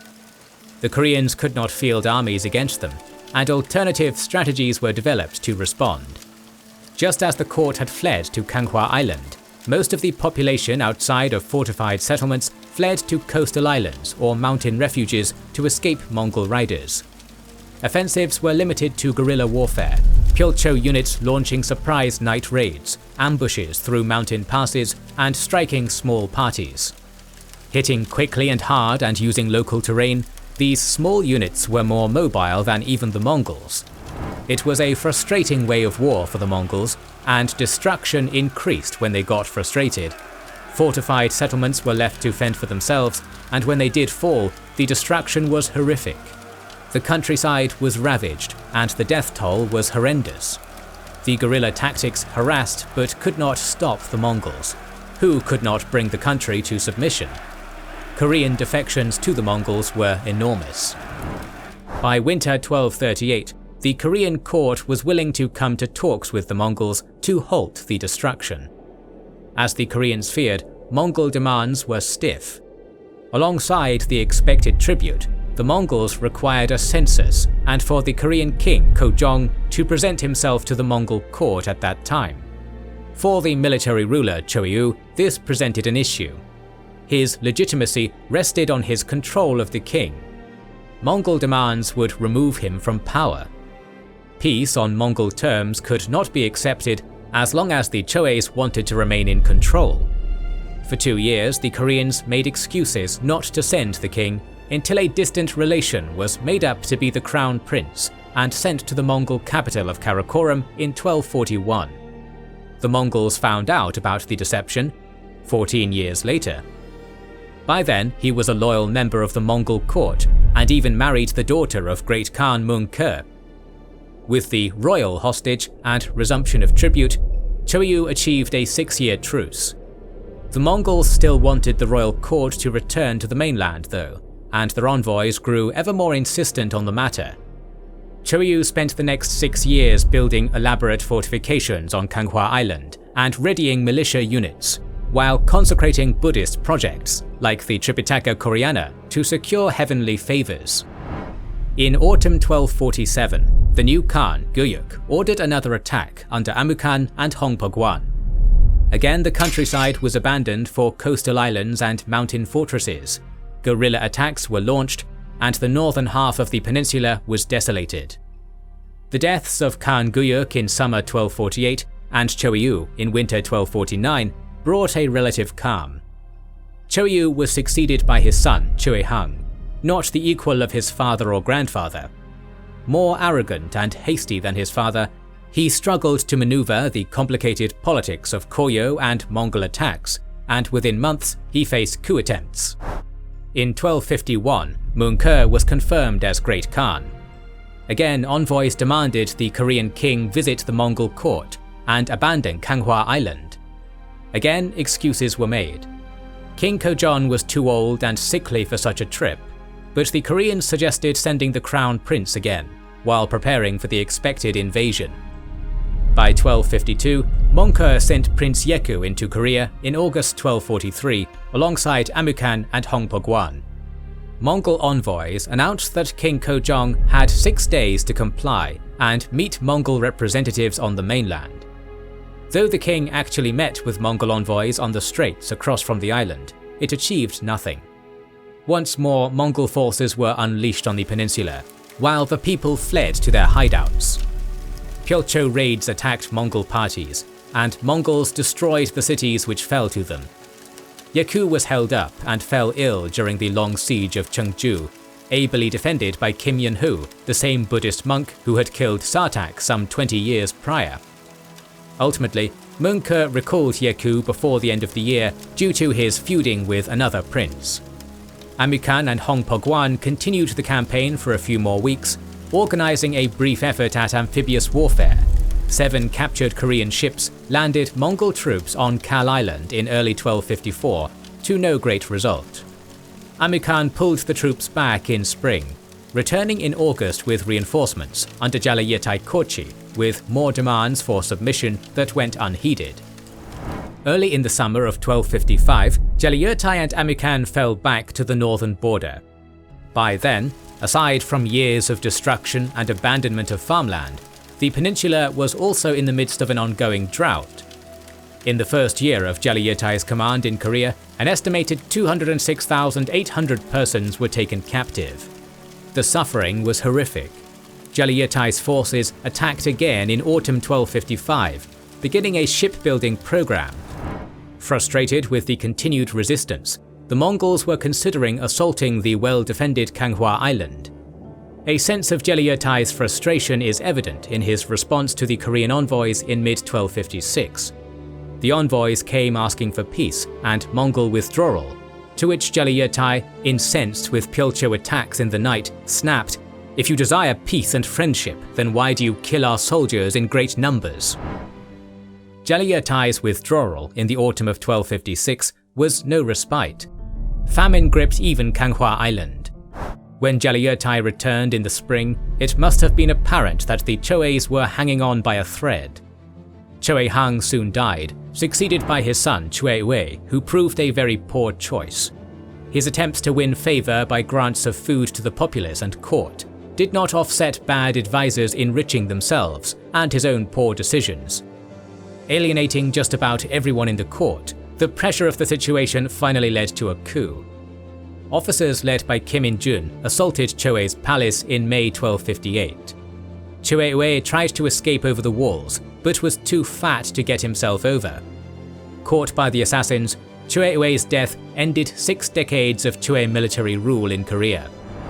Gaining the support of the elderly Kojong and handing out the wealth of the Choes, Kim In-jun made himself the new military governor. However, his position was much weaker than the Choes had been, and he still refused to submit to the Mongols. Mongol envoys, who arrived in the summer of 1258, brought threats that they would storm Kanghua Island, and in August, Jalayitai received further reinforcements. Refusal to supply either the crown prince or the king was met with unchecked destruction across the Korean peninsula. If the royal court did not come to them, the Mongols would impose direct rule. No matter how bloody the Pyeongcho attacks were, they could not stop the Mongols. Resistance broke in 1259. Revolts against military rule began across the country, and towns and cities surrendered on the arrival of the Mongols rather than continue fighting. With food supplies exhausted, their military forces ground nearly to dust. In the spring of 1259, a peace deal was reached. The crown prince, Wang Chon, was to travel to the Mongol court as a royal hostage. The court moved back to the mainland, and the defences of Kanghua were demolished. Kim In-jun was not removed, but his power was considerably lesser than that of the Choes. Organized Koryo resistance to the Mongol Empire was over. In May 1259, Prince Wang Chon set out for the imperial court, and inadvertently became the first foreign ruler to recognize Kublai as the next great Khan of the empire. In turn, Kublai provided Wang Chon with an armed escort to return to Korea and be installed as the new king, as the venerable Kojong had died in July 1259. Kojong had reigned through the entire Mongol-Korean War, and fittingly, he died only weeks after it ended. Wang Chon, known better by his temple name, Wonjong, proved a loyal vassal to Kublai Khan, marrying his son and eventual successor to one of Kublai's daughters. Military rule in Korea ended in 1270 after a series of assassinations and rebellions, and the Korean court finally returned to the mainland. With that, Koryo was a fully incorporated client kingdom. The king ruled in earnest, though with Mongol backing. When briefly ousted by a coup, Kublai's forces came in and reinstalled him. Yet Mongol demands upon Korea did not grow any less burdensome. Wonjong had to mobilize the Koreans for another war, this time fighting alongside the Mongols. Korean ships, food supplies, and men were needed by Kublai Khan against the island of Japan, which had spurned his demands for submission. Korea was to be a launch pad for the first Mongol invasion of Japan in 1274. The Kamakura Bakufu had been preparing for a Mongol attack for several years before the first invasion in 1274. Diplomatic contacts between the Mongols and Japan had begun in 1266, and repeated envoys followed over the next few years. The rude, silent treatment of Mongol envoys would have been an offensive maneuver regardless of the Mongols' rather infamous opinion on the matter, and the potential consequence could not have been lost on the part of the Japanese. Mongol Emperor Kublai Khan's letters demanding Japanese cooperation and submission became increasingly harsh, which, coupled with contacts with southern China's Song dynasty, meant the Japanese must have been quite aware of the risk they faced on such a course of action. But, being an island nation, Japan must have felt reasonably secure at first. This began to change in 1268. That year, a new, more energetic and confrontational man became the Shiken, the de facto ruler of Japan and regent for the shogun, and in turn, regent for the emperor. This was the 18-year-old Hojo Tokemune, the man who steered Japan through both Mongol invasions. Never one to back down from a fight, Hojo Tokemune anticipated early on the potential threat Japan faced, and soon after his appointment began to send additional soldiers to patrol and prepare defenses on Kyushu, one of Japan's southern islands close to Korea. Not only its proximity to Korea, but its wide, accessible and protected beaches and bays made it an ideal landing site. The likeliest of these was Hakata Bay, the most direct harbour for ships approaching from Korea. Thus, the Kamakura Bakufu centered defense preparations here, with scouts and patrols keeping watch over it and garrisons steadily being placed in proximity. The Hojo clan was right to expect an invasion via Korea. In 1268, the same year of Hojo Tokemune's ascension, Kublai Khan ordered the Koreans to begin the construction of a new fleet of 1,000 ships. Though the southern Song dynasty remained the primary target, the construction of the fleet in such proximity to Japan could not be kept hidden. Indeed, when a large revolt broke out in Korea the next year, which briefly deposed Korean King Wonjong, some Koreans made their way to Japan. They brought with them news of the revolt and requested Japanese assistance against the Mongols. None was forthcoming, and the Mongols crushed the revolt by 1271, reinstalling Wonjong and strengthening their hold over the peninsula. A Mongol army was now stationed in Korea to further secure it. But the words of the Koreans confirmed the suspicions of Hojo Tokumune. They must have brought with them words of the fleet construction and rumors of an attack on Japan. As Kublai Khan's envoys continued to come to Kamakura, there would have been little doubt of the threat now on the horizon. Hojo Tokumune's government had to put Japan on a war footing. Yet the curious nature of Japan's government at the time had to be navigated. While Japan was nominally ruled by the emperor was a powerless figure, reduced to figurehead by the shoguns of the Minamoto clan in the late 12th century. But at the very start of the 13th century, the death of the shogun left only young boys as heirs, prompting the creation of a regent position, the shiken, from the Hojo clan, who did not give this position up. Thus, the de facto ruler of Japan in the 1200s was the regent of the regent for the emperor. This caused some legal troubles for the Bakufu, that is the shogunate, as it could only raise troops who were gokenin, landholders who were vassals of the shogun. In the lead-up to the first Mongol invasion, Hojo Tokumune legally could not raise any great army from across Japan. By sending troops from Kamakura, who he had direct access to, Tokumune could only hope that other lords may follow his example, but he could not enforce it. Another issue plagued Kamakura's troops. Many of the gokenin, reliant on their landholding for income, had in the decades since the establishment of the Bakufu, parceled out their lands in each generation. By the eve of the Mongol invasion, many of these lands had diminished so much that for gokenin in Kyushu, like Takazaki Suinaga, they were only able to raise 5 troops to accompany them, average for the gokenin of Kyushu, but more than what the common gokenin of Honshu, Japan's largest island, could muster. Many of the gokenin struggled to handle the costs of outfitting themselves and their mounts in the necessary arms and armor, let alone their retainers, and still yet cover the cost of traveling to Kyushu. To remedy this, in the years leading up to the first Mongol invasion, the Kamakura Bakufu passed laws forbidding the transfer or sale of gokenin lands to non-relatives. Land already sold had to be returned for the original price, and in 1271, this was changed so that these lands had to be returned for free. By doing so, Hojo Tokumune hoped to improve the ability of the gokenin to meet the costs of the upcoming confrontation. At the same time, he consolidated positions of power around himself and his family, an effort to centralize command in the face of the many powerful lords across Japan whose egos could impede his strategy. In late 1274, the fleet of Kublai Khan's newly established Yuan dynasty set out from Korea to Japan.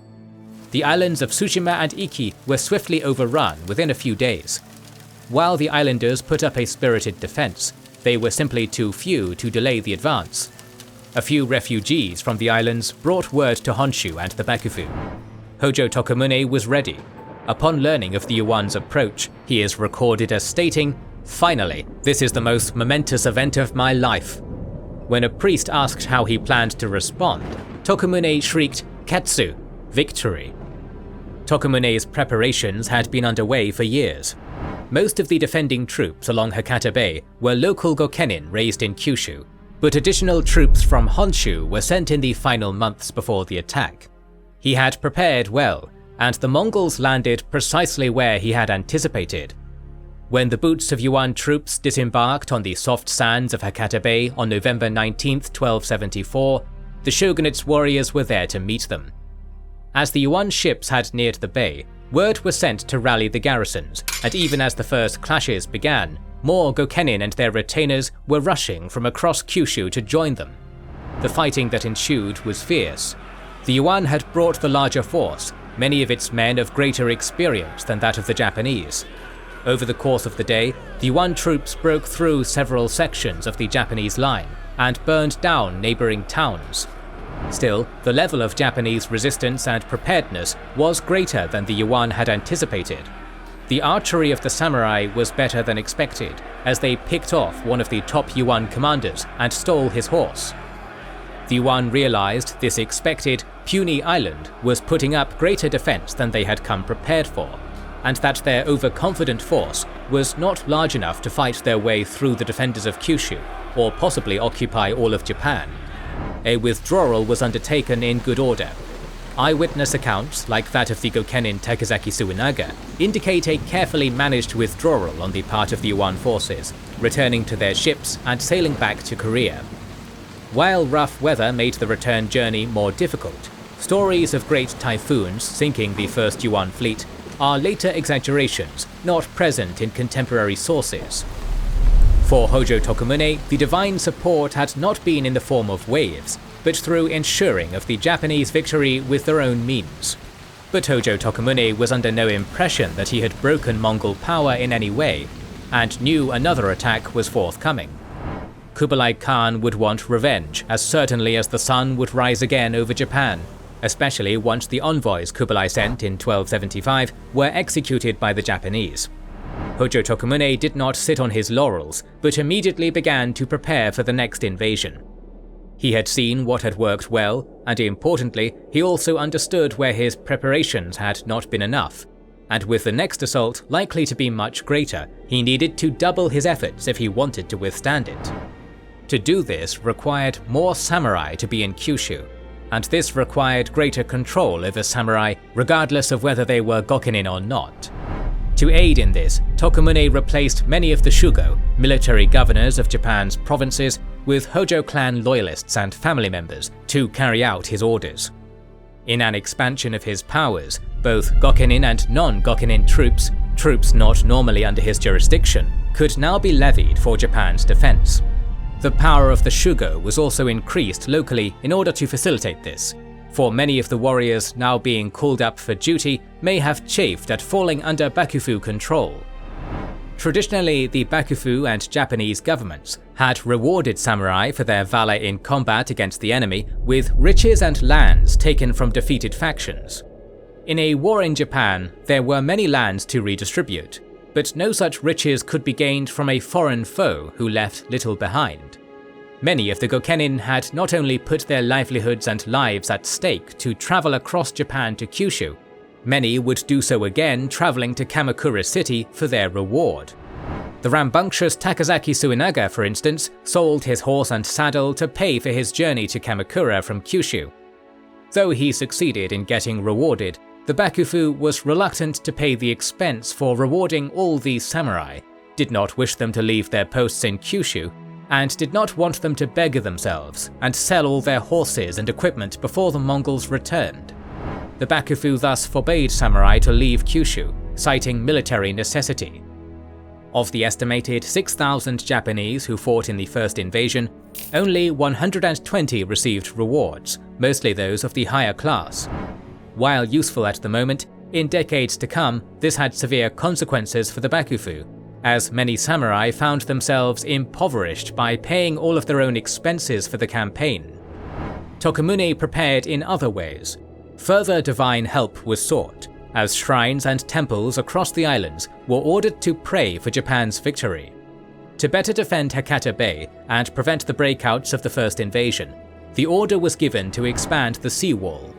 It appears a minimal set of fortifications had existed at certain points around Hakata Bay, remnants from fears of Chinese invasions in centuries past. Now they would be expanded well beyond any previous system. Built 50 meters inland, 20 kilometers east and west of Hakata Bay, an approximately 3 meter high and 3.5 meter wide wall was quickly raised. It was a simple but effective concept, a defensive structure for the Japanese to hide behind and fight from, which would obstruct any movements of landing parties which may seek to flank the defenders of Hakata Bay.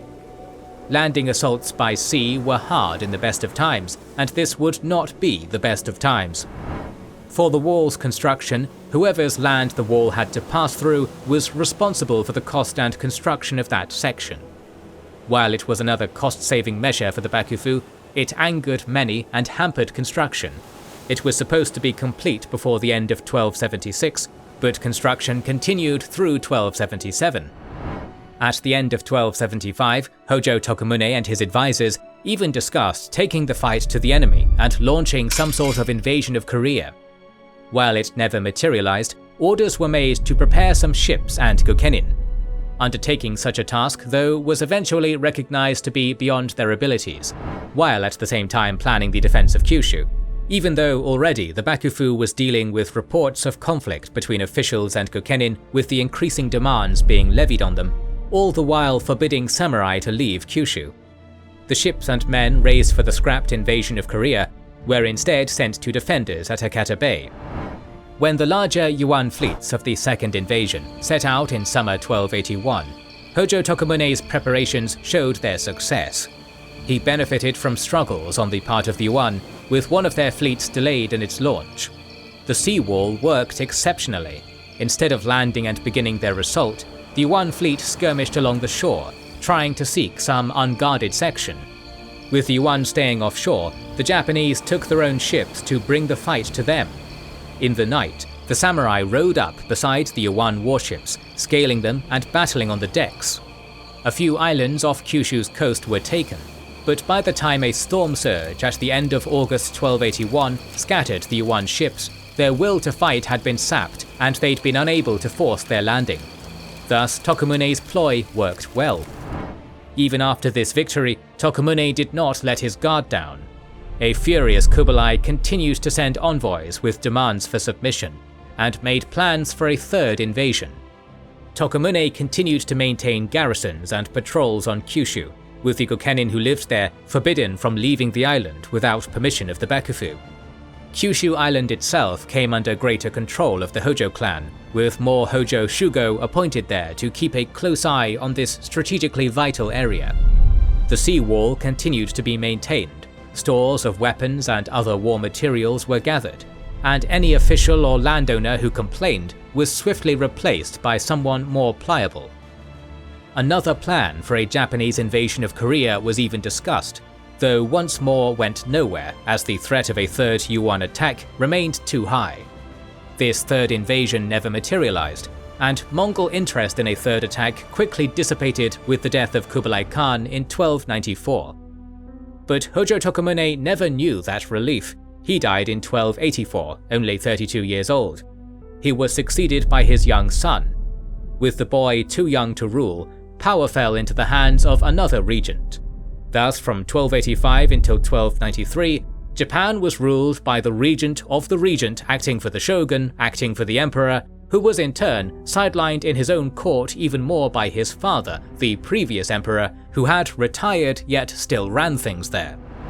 Without Tokumune's presence, the careful system he had balanced began to fall apart, as rival lords began conspiring against each other for power in the vacuum. Thousands of Gokenin who had impoverished themselves to fight for the Bakufu never received rewards, for even after the second invasion, these had mostly been given to important Bakufu and Hojo clan supporters and allies. In this way, the Bakufu inadvertently created a class of very dissatisfied and very well-armed men. While the threat of a third potential Mongol invasion kept everyone playing nice for a few years, by the 1330s, the once mighty Kamakura Bakufu had collapsed into civil war. However, the interests of Kublai stretched to the south too. The kingdom of Daviet, or Annam as it was known to the Chinese, had dominated the northern part of Vietnam since the start of the 11th century, centered around the Hong River, with their capital at Thang Long, modern-day Hanoi. Predominantly Buddhist and wealthy through a rich agricultural base, in the 1220s, the ruling Li dynasty of Daviet was succeeded by the kings of the Chan family. The new Chan dynasty reformed the kingdom, centralizing power and expanding their agricultural base, strengthening the kingdom. Chinese was the official language of the court, and the Chan made good relations with their neighbors, the Song dynasty to the northeast, to which Daviet paid tribute and nominal allegiance in exchange for gifts and lucrative trade. To the northwest, trade flowed with the Dali kings in Yunnan. To the south, a cordial period began with the Chams. The Chams are a part of the far-flung Austronesian people, inhabiting central and southern Vietnam for millennia. For most of their history, they were a collection of small competing Hindu and Muslim kingdoms. However, in the 12th century, they entered a new period of unity in the face of an invasion by the Khmer Empire of Cambodia, the builders of Angkor Wat. United under a king of kings, the Chams repulsed both the Khmer and Dai Viet when they invaded Cham lands. Although not as centralized as Dai Viet, from the mid-12th century onwards, the King of Kings, based out of the city of Vijaya, wielded more influence over the other Cham kings and princes. This was the nature of the Kingdom of Champa. This was the political situation in Vietnam when Mongol armies arrived in the mid-13th century. Dai Viet was the first to encounter Mongol armies. In 1253, on his brother's orders, the Grand Khan Mongke, Prince Kublai, marched into Yunnan and conquered the Dali kingdom. Though Kublai returned north, his general, Uriyankadai, stayed in the region and continued to subdue the local peoples. Uriyankadai, the son of the famous Subedai, led a series of wide-ranging campaigns across Yunnan, the edges of Tibet, to the small kingdoms on the southwestern edge of the Song dynasty. In this process, Uriyankadai came to the northern border of Dai Viet. The Mongols expected the submission of Dai Viet, but given that the entire aim of the campaign was to open a new front in the Song War, Dai Viet was not a primary target. The immediate strategic concern was to prevent the Chan kings from offering any support to the Song dynasty. Mongke Khan was planning a massive three-pronged assault upon the Song for 1258, and needed Uriyankadai's forces to meet their schedule. With Dai Viet's considerable trade and tribute contacts with the Song, the Mongols wanted to know if the kingdom would not harass Uriyankadai's army. He sent envoys to the Chan court at Tanglong, asking for free passage for the army, but received no response. Curiously, in the winter of 1257, Uriyankadai and his son, Aju, entered Dai Viet with 10 to 30,000 men, Mongols supported by locally raised troops from Yunnan.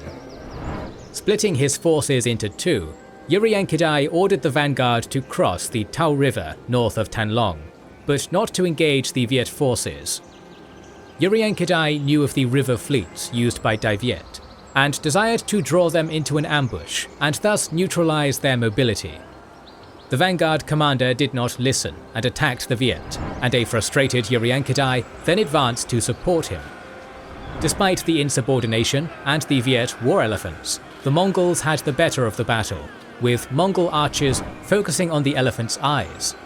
However, a defiant rearguard allowed the Chan leadership to escape the battle via ship, and the always strict Uriyankadai ordered the execution of that vanguard commander.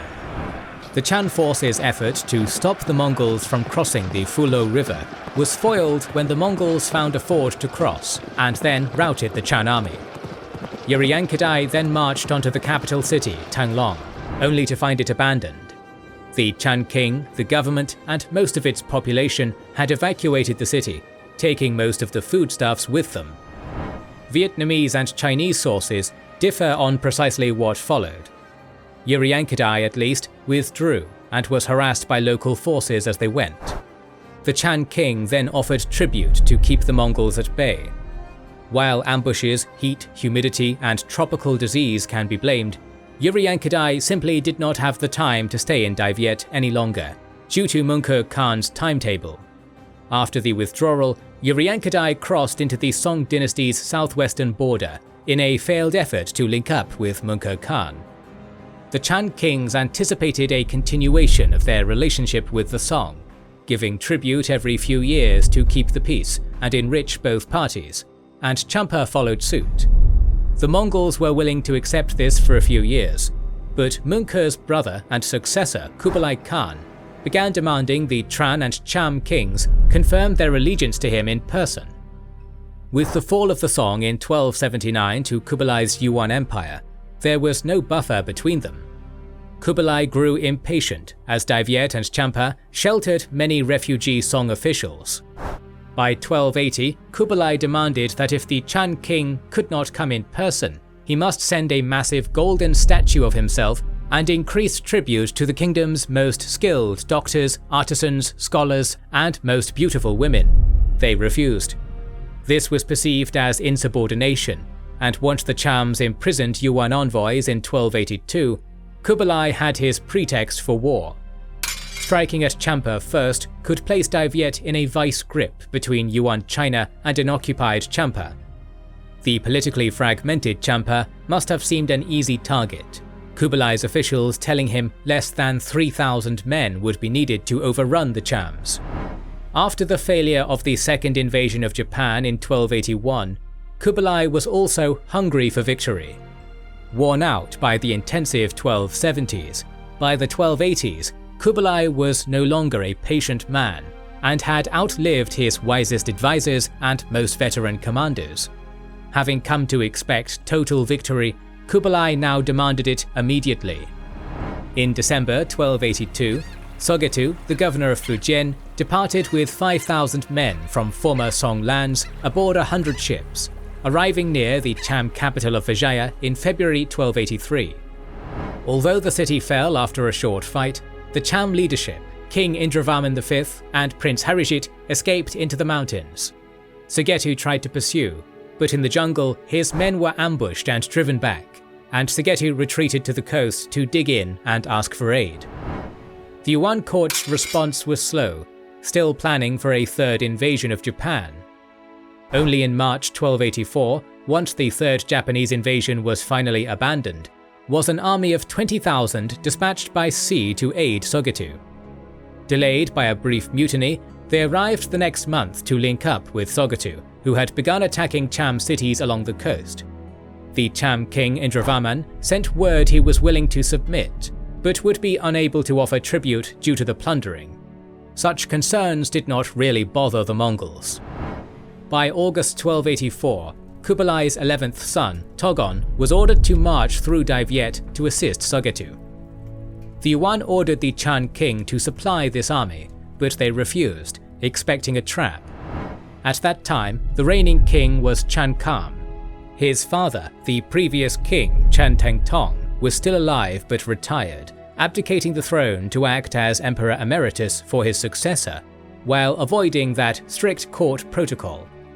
According to a later chronicle, the Emperor Emeritus, Chan Teng Tong, summoned elders and advisors from across Dai Viet to discuss the best course of action. Supposedly they all shouted in unison, "Fight!" And so the Chans began to prepare for the assault, readying officers and men. Of these, one man is the most famous, Chang Kok Tuan, known by his later title Prince Hung Dao. The nephew of the first Chan king and son of a traitorous father, Hung Dao was a shining beacon of loyalty and filial piety.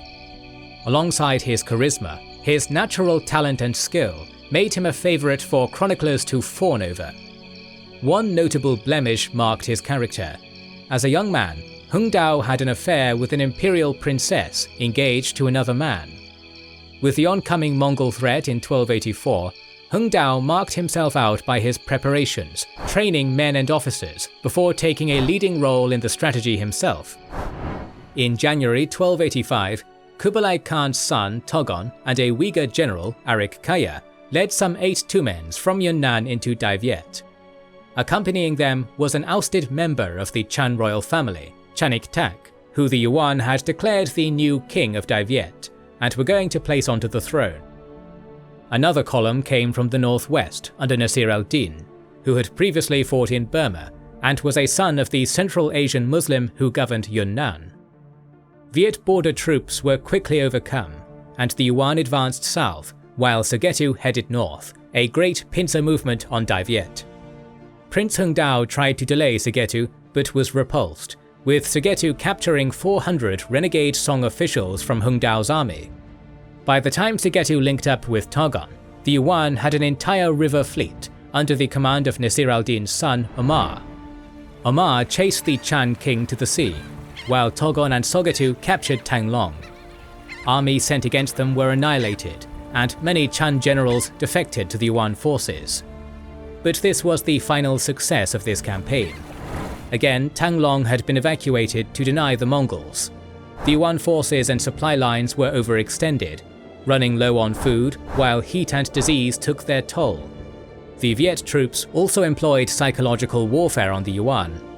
In June, one of the Yuan generals was killed, and ambushes ravaged his army.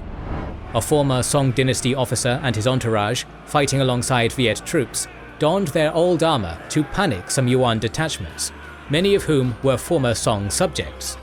The fallen Vietnamese had tattooed "Kill the Tartars" on their bodies, angering, frustrating, and frightening Yuan forces. Togon, deeming the position untenable, ordered a poorly organized retreat, which left Sugetu and his army behind. Sugetu attempted to fight his way north, only to be captured and killed, his army surrounded and destroyed. The Viet campaign was a fiasco, one of Kublai's own sons failing to deliver victory. Kublai was so furious he refused to allow Togon into the capital and ordered a third attack. The Chan pretender, Iktak, once more joined them, and great effort was taken to prevent a repeat of logistical issues. A fleet of supply ships was assembled on the southern Chinese coast to ferry troops and provide the food necessary for an army assembled from across the Yuan realm, perhaps 100,000 men, in addition to 500 warships and transports. Togon was given a final chance to redeem himself before his aging father. It should not be imagined that Viet and Champa were unscathed. The Mongols had meted out savage reprisal on any city that fell. Crops and rice fields were destroyed, starvation and horrors greeting the population caught in the middle. Thousands fled into the wilderness to escape the Yuan armies. Their suffering from disease and lack of water and resources goes unmentioned in the sources. The capital of Tanglong had been looted and occupied for the second time in 30 years. In Champa, the evidence is less clear, but it seems Sugetu burned his way through many of the most prominent cities along the coast in his march north. The third invasion began in October 1287. Two armies marched overland, the main led by Togon. On the sea, Omar and Fan Yi led warships hunting for the Viet Navy. The large transport fleet followed some days behind Omar's armada. Togon's troops defeated several Dai Viet armies, marching to Van Kiep on the Bac Dang River to await the arrival of Omar's fleet, who arrived after his own victories. Despite early success, neither force had enough supplies, relying on the transport fleet. But that fleet was dispersed by a storm and then destroyed by the Viet Navy, which, under Chiang Kai-shek, had avoided Omar's warships. With this maneuver, the Yuan plan was broken. Food supplies ran low, and Togon again took Tanglong in February 1288, only to find it stripped bare again. Once Togon learned of the loss of the supply fleets, he withdrew to the stockades they had constructed at Van Kiep, and by the end of March, with his men on the verge of starvation, he ordered a general retreat. Now the Viet forces sprung their trap. The Yuan army's route was harried by ambushes and the destruction of roads and bridges to hamper their movements. Tropical diseases spread among malnourished men and beasts, humidity warped their bows, and the trees howled with the sounds of alien creatures, ensuring sleepless nights. Togon, the great-grandson of Chinggis Khan, showed his pedigree by hiding in a copper tube on the march, then abandoning the troops to board a warship to sail home. On April 9, 1288, Omar's fleet was sailing past the mouth of the Bac Dang River, when Viet ships, led by Prince Hung Dao, sailed out to meet him at high tide. Omar took the bait. Hung Dao fled back up the river, Omar in pursuit. Hung Dao's smaller and lighter craft cruised by in safety, but wooden stakes placed along the river bottom impaled the larger Yuan vessels, holding them in place as the tide receded. With the Yuan ships immobilized, Hung Dao attacked. Helpless, many Yuan soldiers drowned in the river or fell to the arrows of Dai Viet, and Omar was captured. The other fleet commander, Fan Yi, attempted to rescue Omar, but his vessels were boarded, Fan Yi himself killed in the fighting. Some 400 Yuan ships were captured, capping off a campaign which saw most of its land forces destroyed in the wilderness. 1288 proved a total fiasco. Only a few years after the destruction of the Great Armada off the shores of Kyushu, another fleet and army were destroyed with little to show for it. Togon was sent into political exile after both disastrous campaigns, his son another disgrace to add to Kublai's troubles of the 1280s. The Mongol failure cannot simply be reduced to the jungle. It was a factor, as the tropical heat, humidity and disease wore down troops unused to the environment. But we can identify more immediate causes. The destruction of the cities was an insufficient threat, and unable to capture the Viet or Cham kings, the Mongols were denied their tools to disable the enemy defense. The Mongols struggled to supply themselves due to ambushes or vulnerable supply fleets. Most importantly, Yuan leadership totally underestimated Vietnamese resilience, hampered by the inept and inexperienced Togon and a demanding, unrealistic Kublai. In contrast, the military leaders of Dai Viet, skilled men like Prince Hung Dao, learned from their mistakes, maximized their strengths, and struck the Yuan when they were most vulnerable. While often victorious in the initial field engagements, the Yuan could not turn these into strategic successes. Still, both Dai Viet and Champa had suffered terribly over both campaigns, and Kublai threatened another attack until his death in 1294. After that, relations eased between Yuan, Dai Viet and Champa. The kingdoms in Vietnam paid tribute to the Yuan Khans for trade access, gave a nominal submission, and were spared another Mongol assault. In the 13th century, eastern Java and parts of the neighbouring islands of Sumatra and Borneo came under the influence of the Kingdom of Tumapel, named for the city of the same name on the island of Java. It was also known as the Kingdom of Singhasari, thanks to its king Jaya Wisnuhadhana, who changed it to be called this. The Tumapel kings were not absolute rulers, as much of their kingdom was made up of loosely controlled vassal kings and chiefs. But they controlled a lucrative position along the maritime trade routes through Indonesia and across the southern coastline of the Eurasian landmass. By the 12th century, Java was a leading exporter of goods from India to China, especially rice, pepper and safflower dye, while in turn importing gold, silver, lacquerware, iron goods and ceramics from China. The Southeast Asian sea trade was a valuable market which had been expanding considerably since the 9th century, and one which attracted the attention of a man hungry for world conquest. By the 1280s, the Mongol Great Khan Kublai had successfully conquered China, but other victories were frustratingly eluding him in Central Asia, Japan, Vietnam and Burma. As he advanced in years, the knowledge that he was failing to bring the rest of the world under Mongol authority weighed heavily on him. Now in his 70s, with his poor health, depression, deaths of his friends and family, increasing removal from affairs of state, and awareness of his own impending mortality, Kublai became desperate for victories to console his aching spirit. Economic aspects too were not to be overlooked, and were simply a factor in the inevitable universal domination. Kublai's Yuan dynasty, while influenced by China's Confucian norms and traditions, maintained the Mongolian practicality regarding merchants. Rather than treat them as an inherently lower class, they were invited and rewarded, and trade encouraged. The Yuan government partook in this with the conquest of the southern Chinese coastline, establishing a bureau of maritime trade at the major port of Quanzhou. The bureau not only oversaw and taxed the trade in and out of Quanzhou, but sought to actively encourage it, while settling foreign traders there. Contacts were made across the region, from the Southeast Asian coast through the Philippines, Indonesia, including Java and Sumatra, to India and the Iranian coastline. There is evidence for South Indian-style Hindu temples with Tamil transcriptions in Quanzhou from this period, a significant Muslim population, and resettled Persians who called the city Zayton, by which Marco Polo recorded the name. Speaking of polo, there is also evidence for an Italian trading community in Quanzhou. It was an entry point for the world. It was the port that Ibn Battuta, during his journeys in the 1340s, arrived at. The Yuan dynasty had a keen interest in trade and sought to extend their control over it throughout the region, at the same time extending the Mongols' heavenly mandate to rule the whole of the world. With these considerations, Kublai Khan increased diplomatic missions across the seas of southern Asia, from Malabar to Sri Lanka, ordering the monarchs and peoples across the sea to submit to the Great Khan.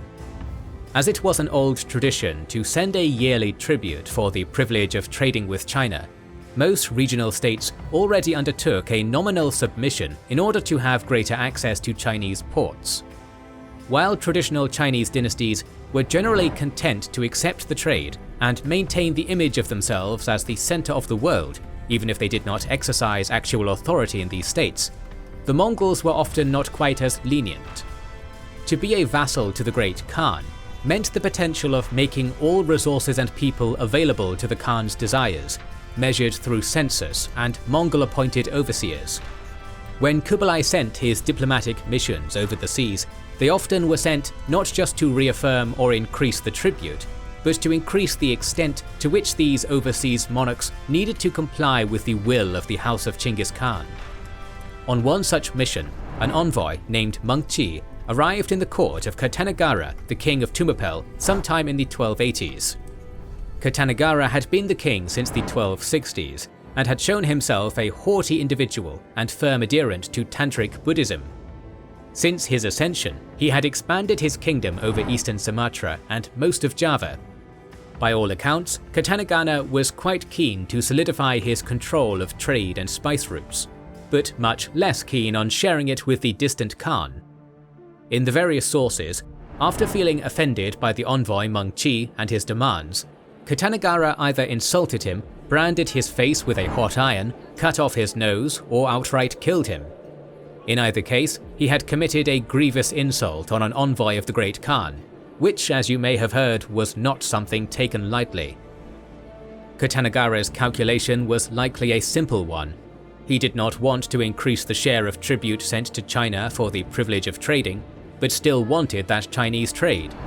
It was a reasonable assumption that the island of Java was well outside the range of an actual attack from China, leaving him physically secure from any repercussions. Once tensions had cooled, Kartanagara could hypothetically send an apology mission and resume trade. These were reasonable assumptions, but Kublai Khan was not feeling reasonable. By the later 1280s, the deaths of Kublai's closest confidant, his wife Chabi, chosen heir Jingim, and his most important advisors, as well as alcoholism and depression, had clouded his judgment. Kublai's earliest campaigns against the Dali kingdom and Song dynasty were marked by thorough preparation and intelligence gathering, taking advantage of weaknesses within the enemy to bring the final victory. Decades later, isolated and depressed, surrounded by yes-men who lacked the ability to stand up to him, and desperate for victory, Kublai had come to rely on throwing manpower at a problem, hoping tactical success would lead automatically to strategic victories. Kublai's knowledge of Java was minimal, but he did not care. The ruler of some island in the sea had no right to insult the master of the world. Thus, Kublai ordered an attack upon the kingdom of Tumapel to bring Kartanagara to heel. At least this is the understanding from the Chinese language sources of the Yuan and Ming dynasties. In the medieval Javanese and Balinese sources, the incident with Mengqi the envoy is unmentioned. Instead, Kublai was a friend of the minister Madura Wiraraja, who requested Kublai provide military assistance to the royal family of Tumapel. In this version, Kartanagara was usurped by a man named Jayakatwang, and Kublai's forces quite respectfully came, defeated the usurper, placed the rightful heir, Kartanagara's son-in-law, Raden Vijaya, on the throne, and took in exchange only a beautiful princess for Kublai to marry. Generally speaking, most reconstructions rely on the Chinese account, though the Javanese sources are interesting for how they justify and depict the Yuan presence. Regardless, an invasion fleet and army were prepared in 1292. 20,000 men, mainly from southern China, were mobilized aboard 1,000 vessels. This army was led by the former Song commander Gao Xing, the navy by a Uyghur named Yikmis, and all were under the overall command of a Mongol named Shibi. The commanders prepared carefully, having learned from the disastrous naval assaults on Japan and Dai Viet. They had on board a year's supply of grain and 40,000 ounces of silver to purchase more supplies. The commanders met with Kublai himself before their departure.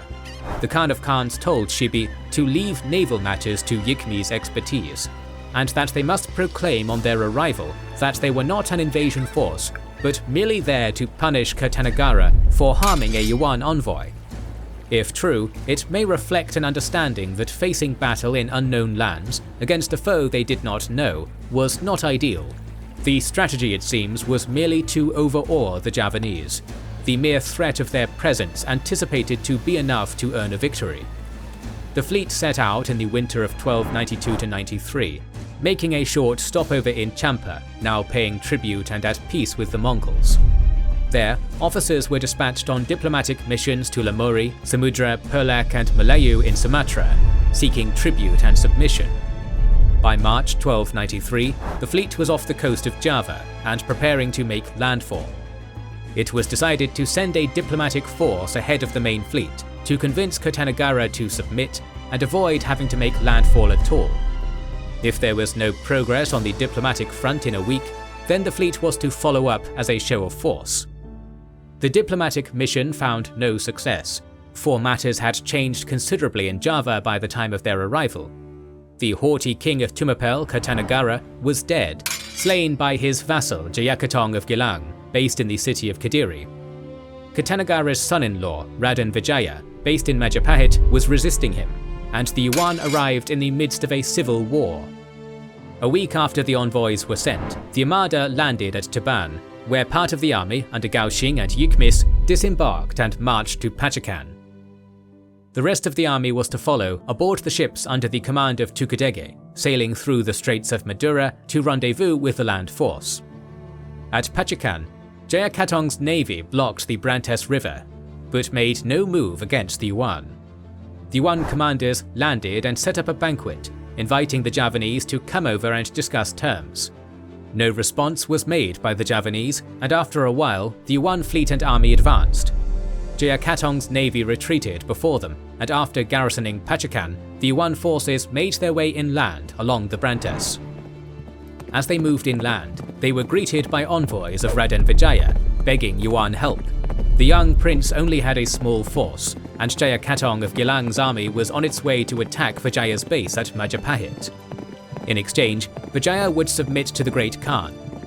Seeing supporting Vijaya as the key to gaining the submission of Java, Yikmis ordered Gaoxing to take a part of the army and intercept Jayakatong, while Yikmis took the rest of the force to reinforce Majapahit.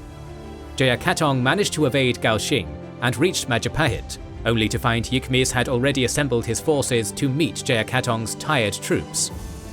After a night of standoff, the next day Gaoxing arrived with the rest of the Yuan troops, and all together they drove off Jayakatong's army. Raden Vijaya once again promised his total submission to the Great Khan if the Yuan forces helped him defeat Jayakatong for good, and after providing them maps, a week later they set off for Jayakatong's capital at Kediri.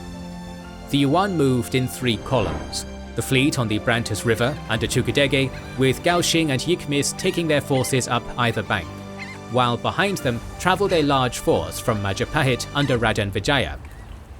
The army made good time and reached Kediri within a few days, finding Jayakatong prepared with a large force. The next day, until the morning from early afternoon, Jayakatong's force advanced 3 times, and 3 times they were repulsed with heavy losses by the arms of the Yuan dynasty and Majapahit. By the end of the day, Jayakatong's army broke, fleeing across the river or into Kediri with Jayakatong. An assault on the city followed, and by nightfall Jayakatong surrendered. For the next week, the Yuan were the masters of Java.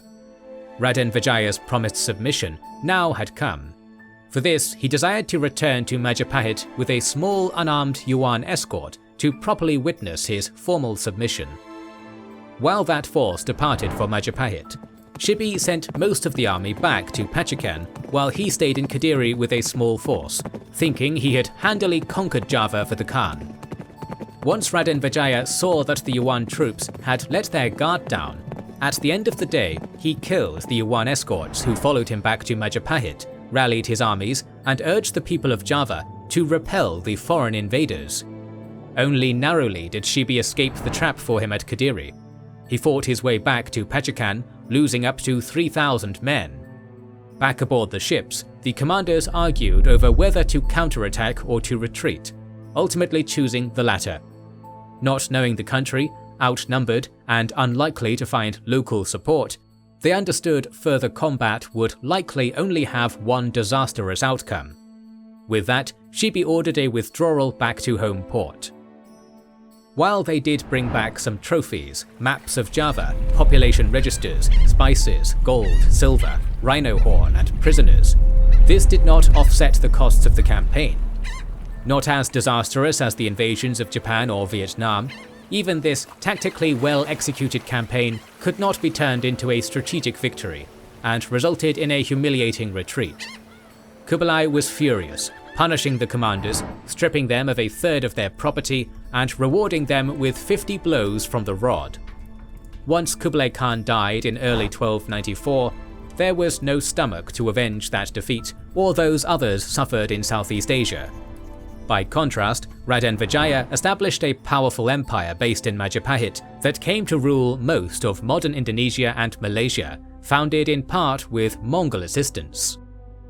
By the end of the 1290s, after Kublai's death, Vijaya sent missions to the Yuan dynasty to resume valuable trade contacts. Despite their reputation for destruction across much of Eurasia, in the Javanese chronicle there is but a single reference to the Mongols destroying towns and sending people running in flight, reflective of the hope for a less destructive campaign, perhaps helping with the memory of the invasion becoming that of Kublai coming to assist his friends in exchange for a beautiful princess. It was a rather different view than their forces earned in many other places. In the end, Java successfully defended against the Mongols with perhaps the most minimal amount of destruction to their own lands. Through guile, they took advantage of a well-prepared but hesitant Yuan army, and they were thereby able to not only use Mongol troops to their advantage, but inflict upon them a defeat with relatively little bloodshed. In many ways, it was the most effective, least cost-intensive, and most beneficial resistance put up by any of the states we have looked at in this video.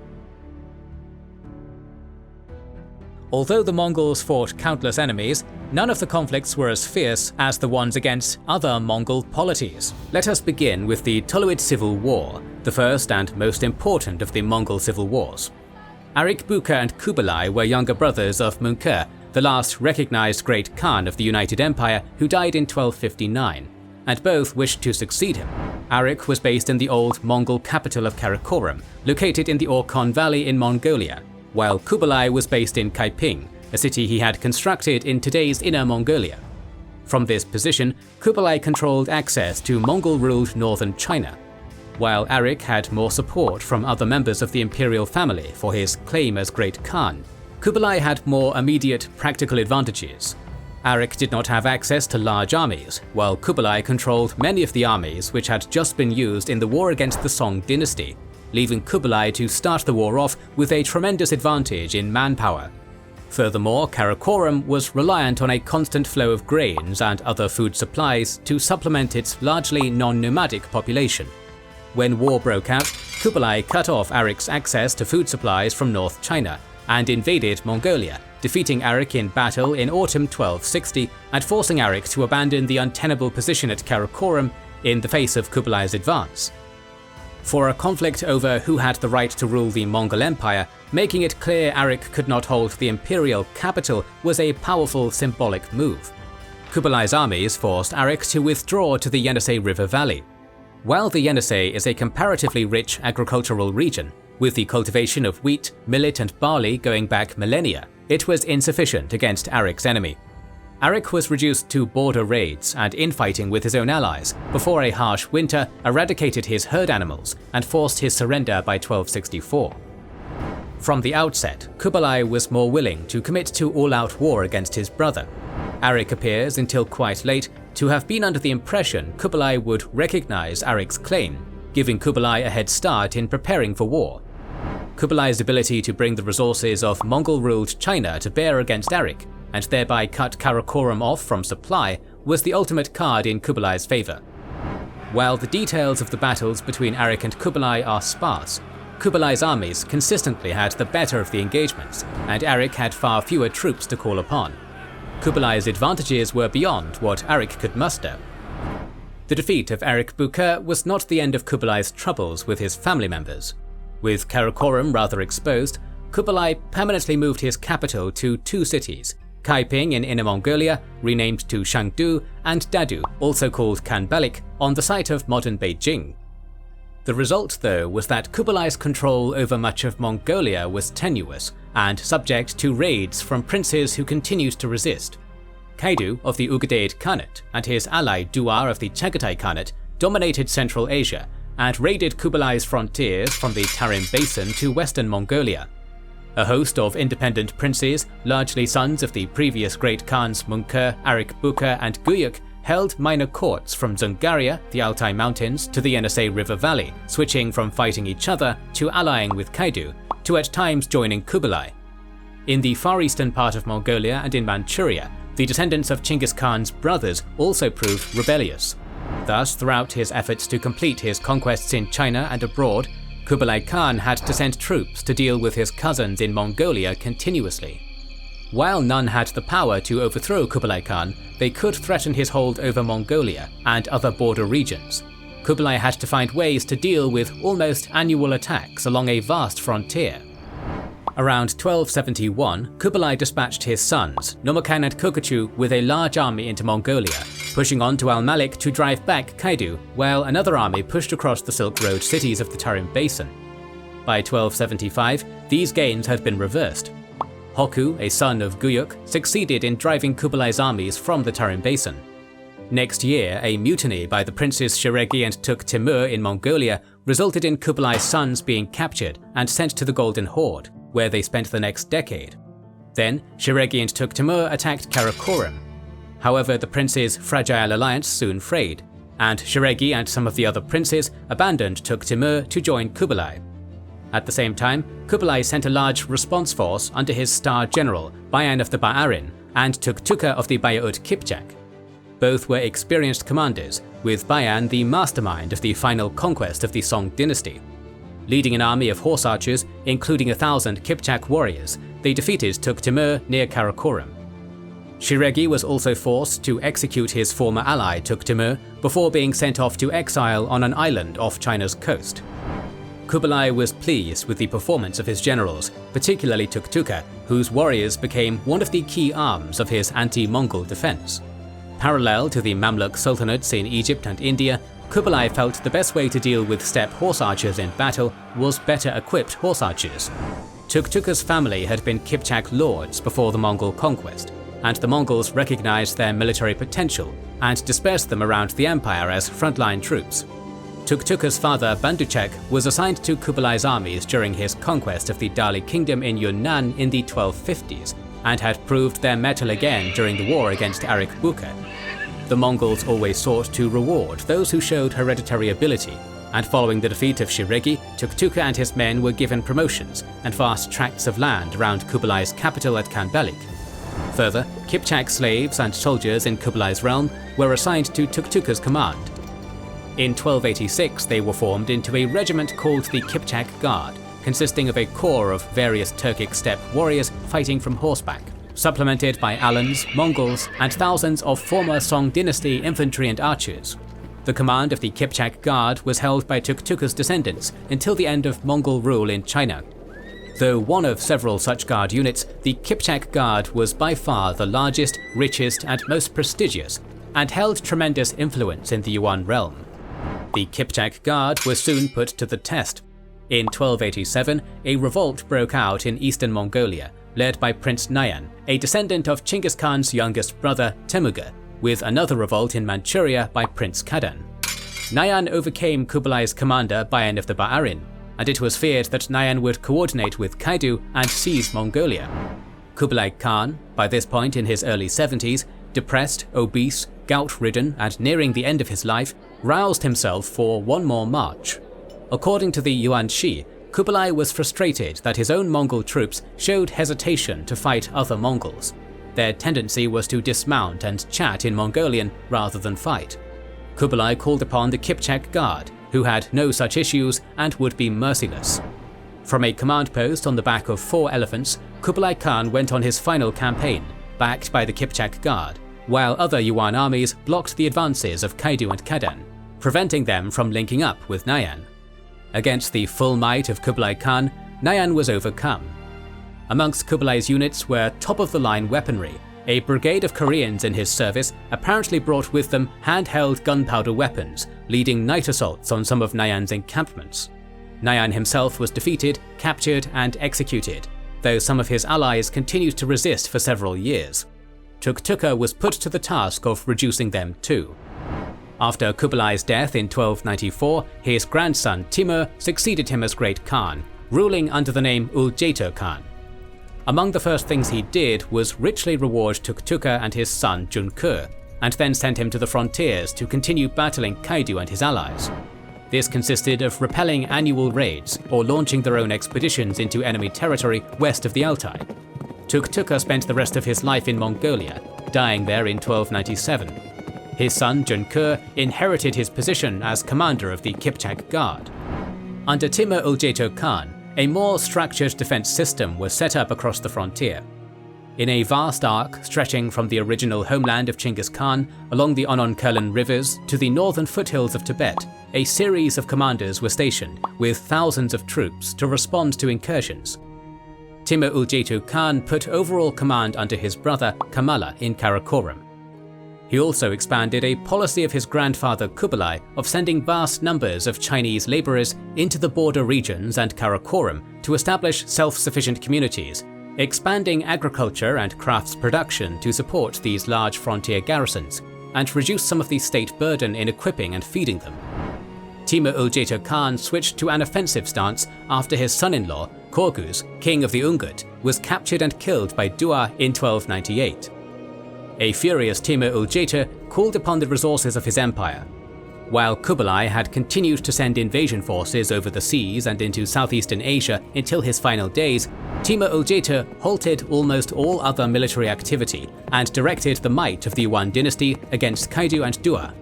He appointed his nephew, Kaishan, as overall commander of the Yuan forces in Mongolia, and provided him with a vast army backed by the Kipchak Guard under Junkur and his son El Timur.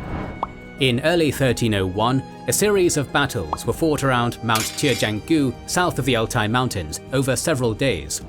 During the fierce clashes, the outcome was inconclusive, and Kaishan fell back to Karakoram, Kaidu's troops harassing him the entire way and burning the pasture behind him. However, both Kaidu and Dua were injured in the battles, and Kaidu succumbed to his wounds soon after. Dua lost his interest in fighting against the great power of the Yuan dynasty. When rumour came a few years later of a threatened coordinated attack against the Chagatai Khanate by the other Khanates, Dua submitted to Timur Uljeto and invited the other Khanates to do the same. Over the course of 1304, the various Mongol Khanates all once again recognised the overlordship of the Great Khan, a recognition Timur's grandfather Kublai never achieved. As a part of this, Dua and the Yuan divided the territories of the late Kaidu between them. Despite similar quality of troops and tactics, the Yuan dynasty was continually victorious in these wars. It was able to continually use its vast resources against its rivals, setting up numerous garrisons to respond to incursions and showing greater unity of command, allowing it to bounce back from defeats when they occurred and bring its elite troops into play. Meanwhile, its enemies were reduced to hit-and-run tactics and plagued by infighting. While Yuan advances were halted in southeastern Asia and Japan against other Mongol troops, the Yuan were able to perform much better. Other strategies can be observed in the wars between the Ilkhanate in its conflicts with the Golden Horde and the Chagatai Khanate. The Ilkhanate and the Golden Horde first went to war almost concurrently with the Toluid Civil War. These battles were largely fought over the Caucasus Mountains, which the Golden Horde invaded repeatedly from the 1260s to the 1380s, hoping to seize them from the Ilkhanate and its successor states. Many of these battles were inconclusive, and the front line rarely shifted. The opinion of the written sources from the Ilkhanate and later is that while the Khans of the Golden Horde could field immense armies, the Ilkhanate troops were better equipped. In the narrower, uneven terrain of the Caucasus Mountains, the better supply lines and equipment of the Ilkhanate troops could be maximized, though rarely do we have any precise details on the course of these battles. The Ilkhans often responded to these incursions personally, taking with them their keshig and most elite units to prevent the Golden Horde's horsemen from advancing too deeply. The Ilkhanate soldiers largely fought defensively, rarely pursuing their foes back into the steppes. In late 1262, Hulagu's son Abaka did just that, only to be lured into a trap by Bukar Khan and routed. While fleeing, Abaka crossed over the frozen Terek River, only to lose even more of his army when the ice broke underneath them. The shocking defeat soured the Ilkhanate on any further expeditions into Golden Horde territory. Following the end of the initial conflict, Hulagu's successor Abaka constructed a wall and ditch along the Kura River, and left a garrison there to defend it, ensuring it would slow down any Golden Horde advances long enough for the Ilkhan to respond in force. For its part, the Golden Horde left a large, permanent garrison in the steppes north of the Caucasus to prevent the Ilkhans from ever attempting to make that journey north again. The result was an effective stalemate. Both states were far too powerful to overcome the other or its defensive preparations. To the east, with the Chagatai Khanate, the Ilkhanate's frontier was more open and harder to defend with such static works. The Ilkhans left garrisons in that region, and often put their designated heirs in charge of Khorasan, tasked with responding to attacks by the Chagatais or the Negadari raiders from Afghanistan.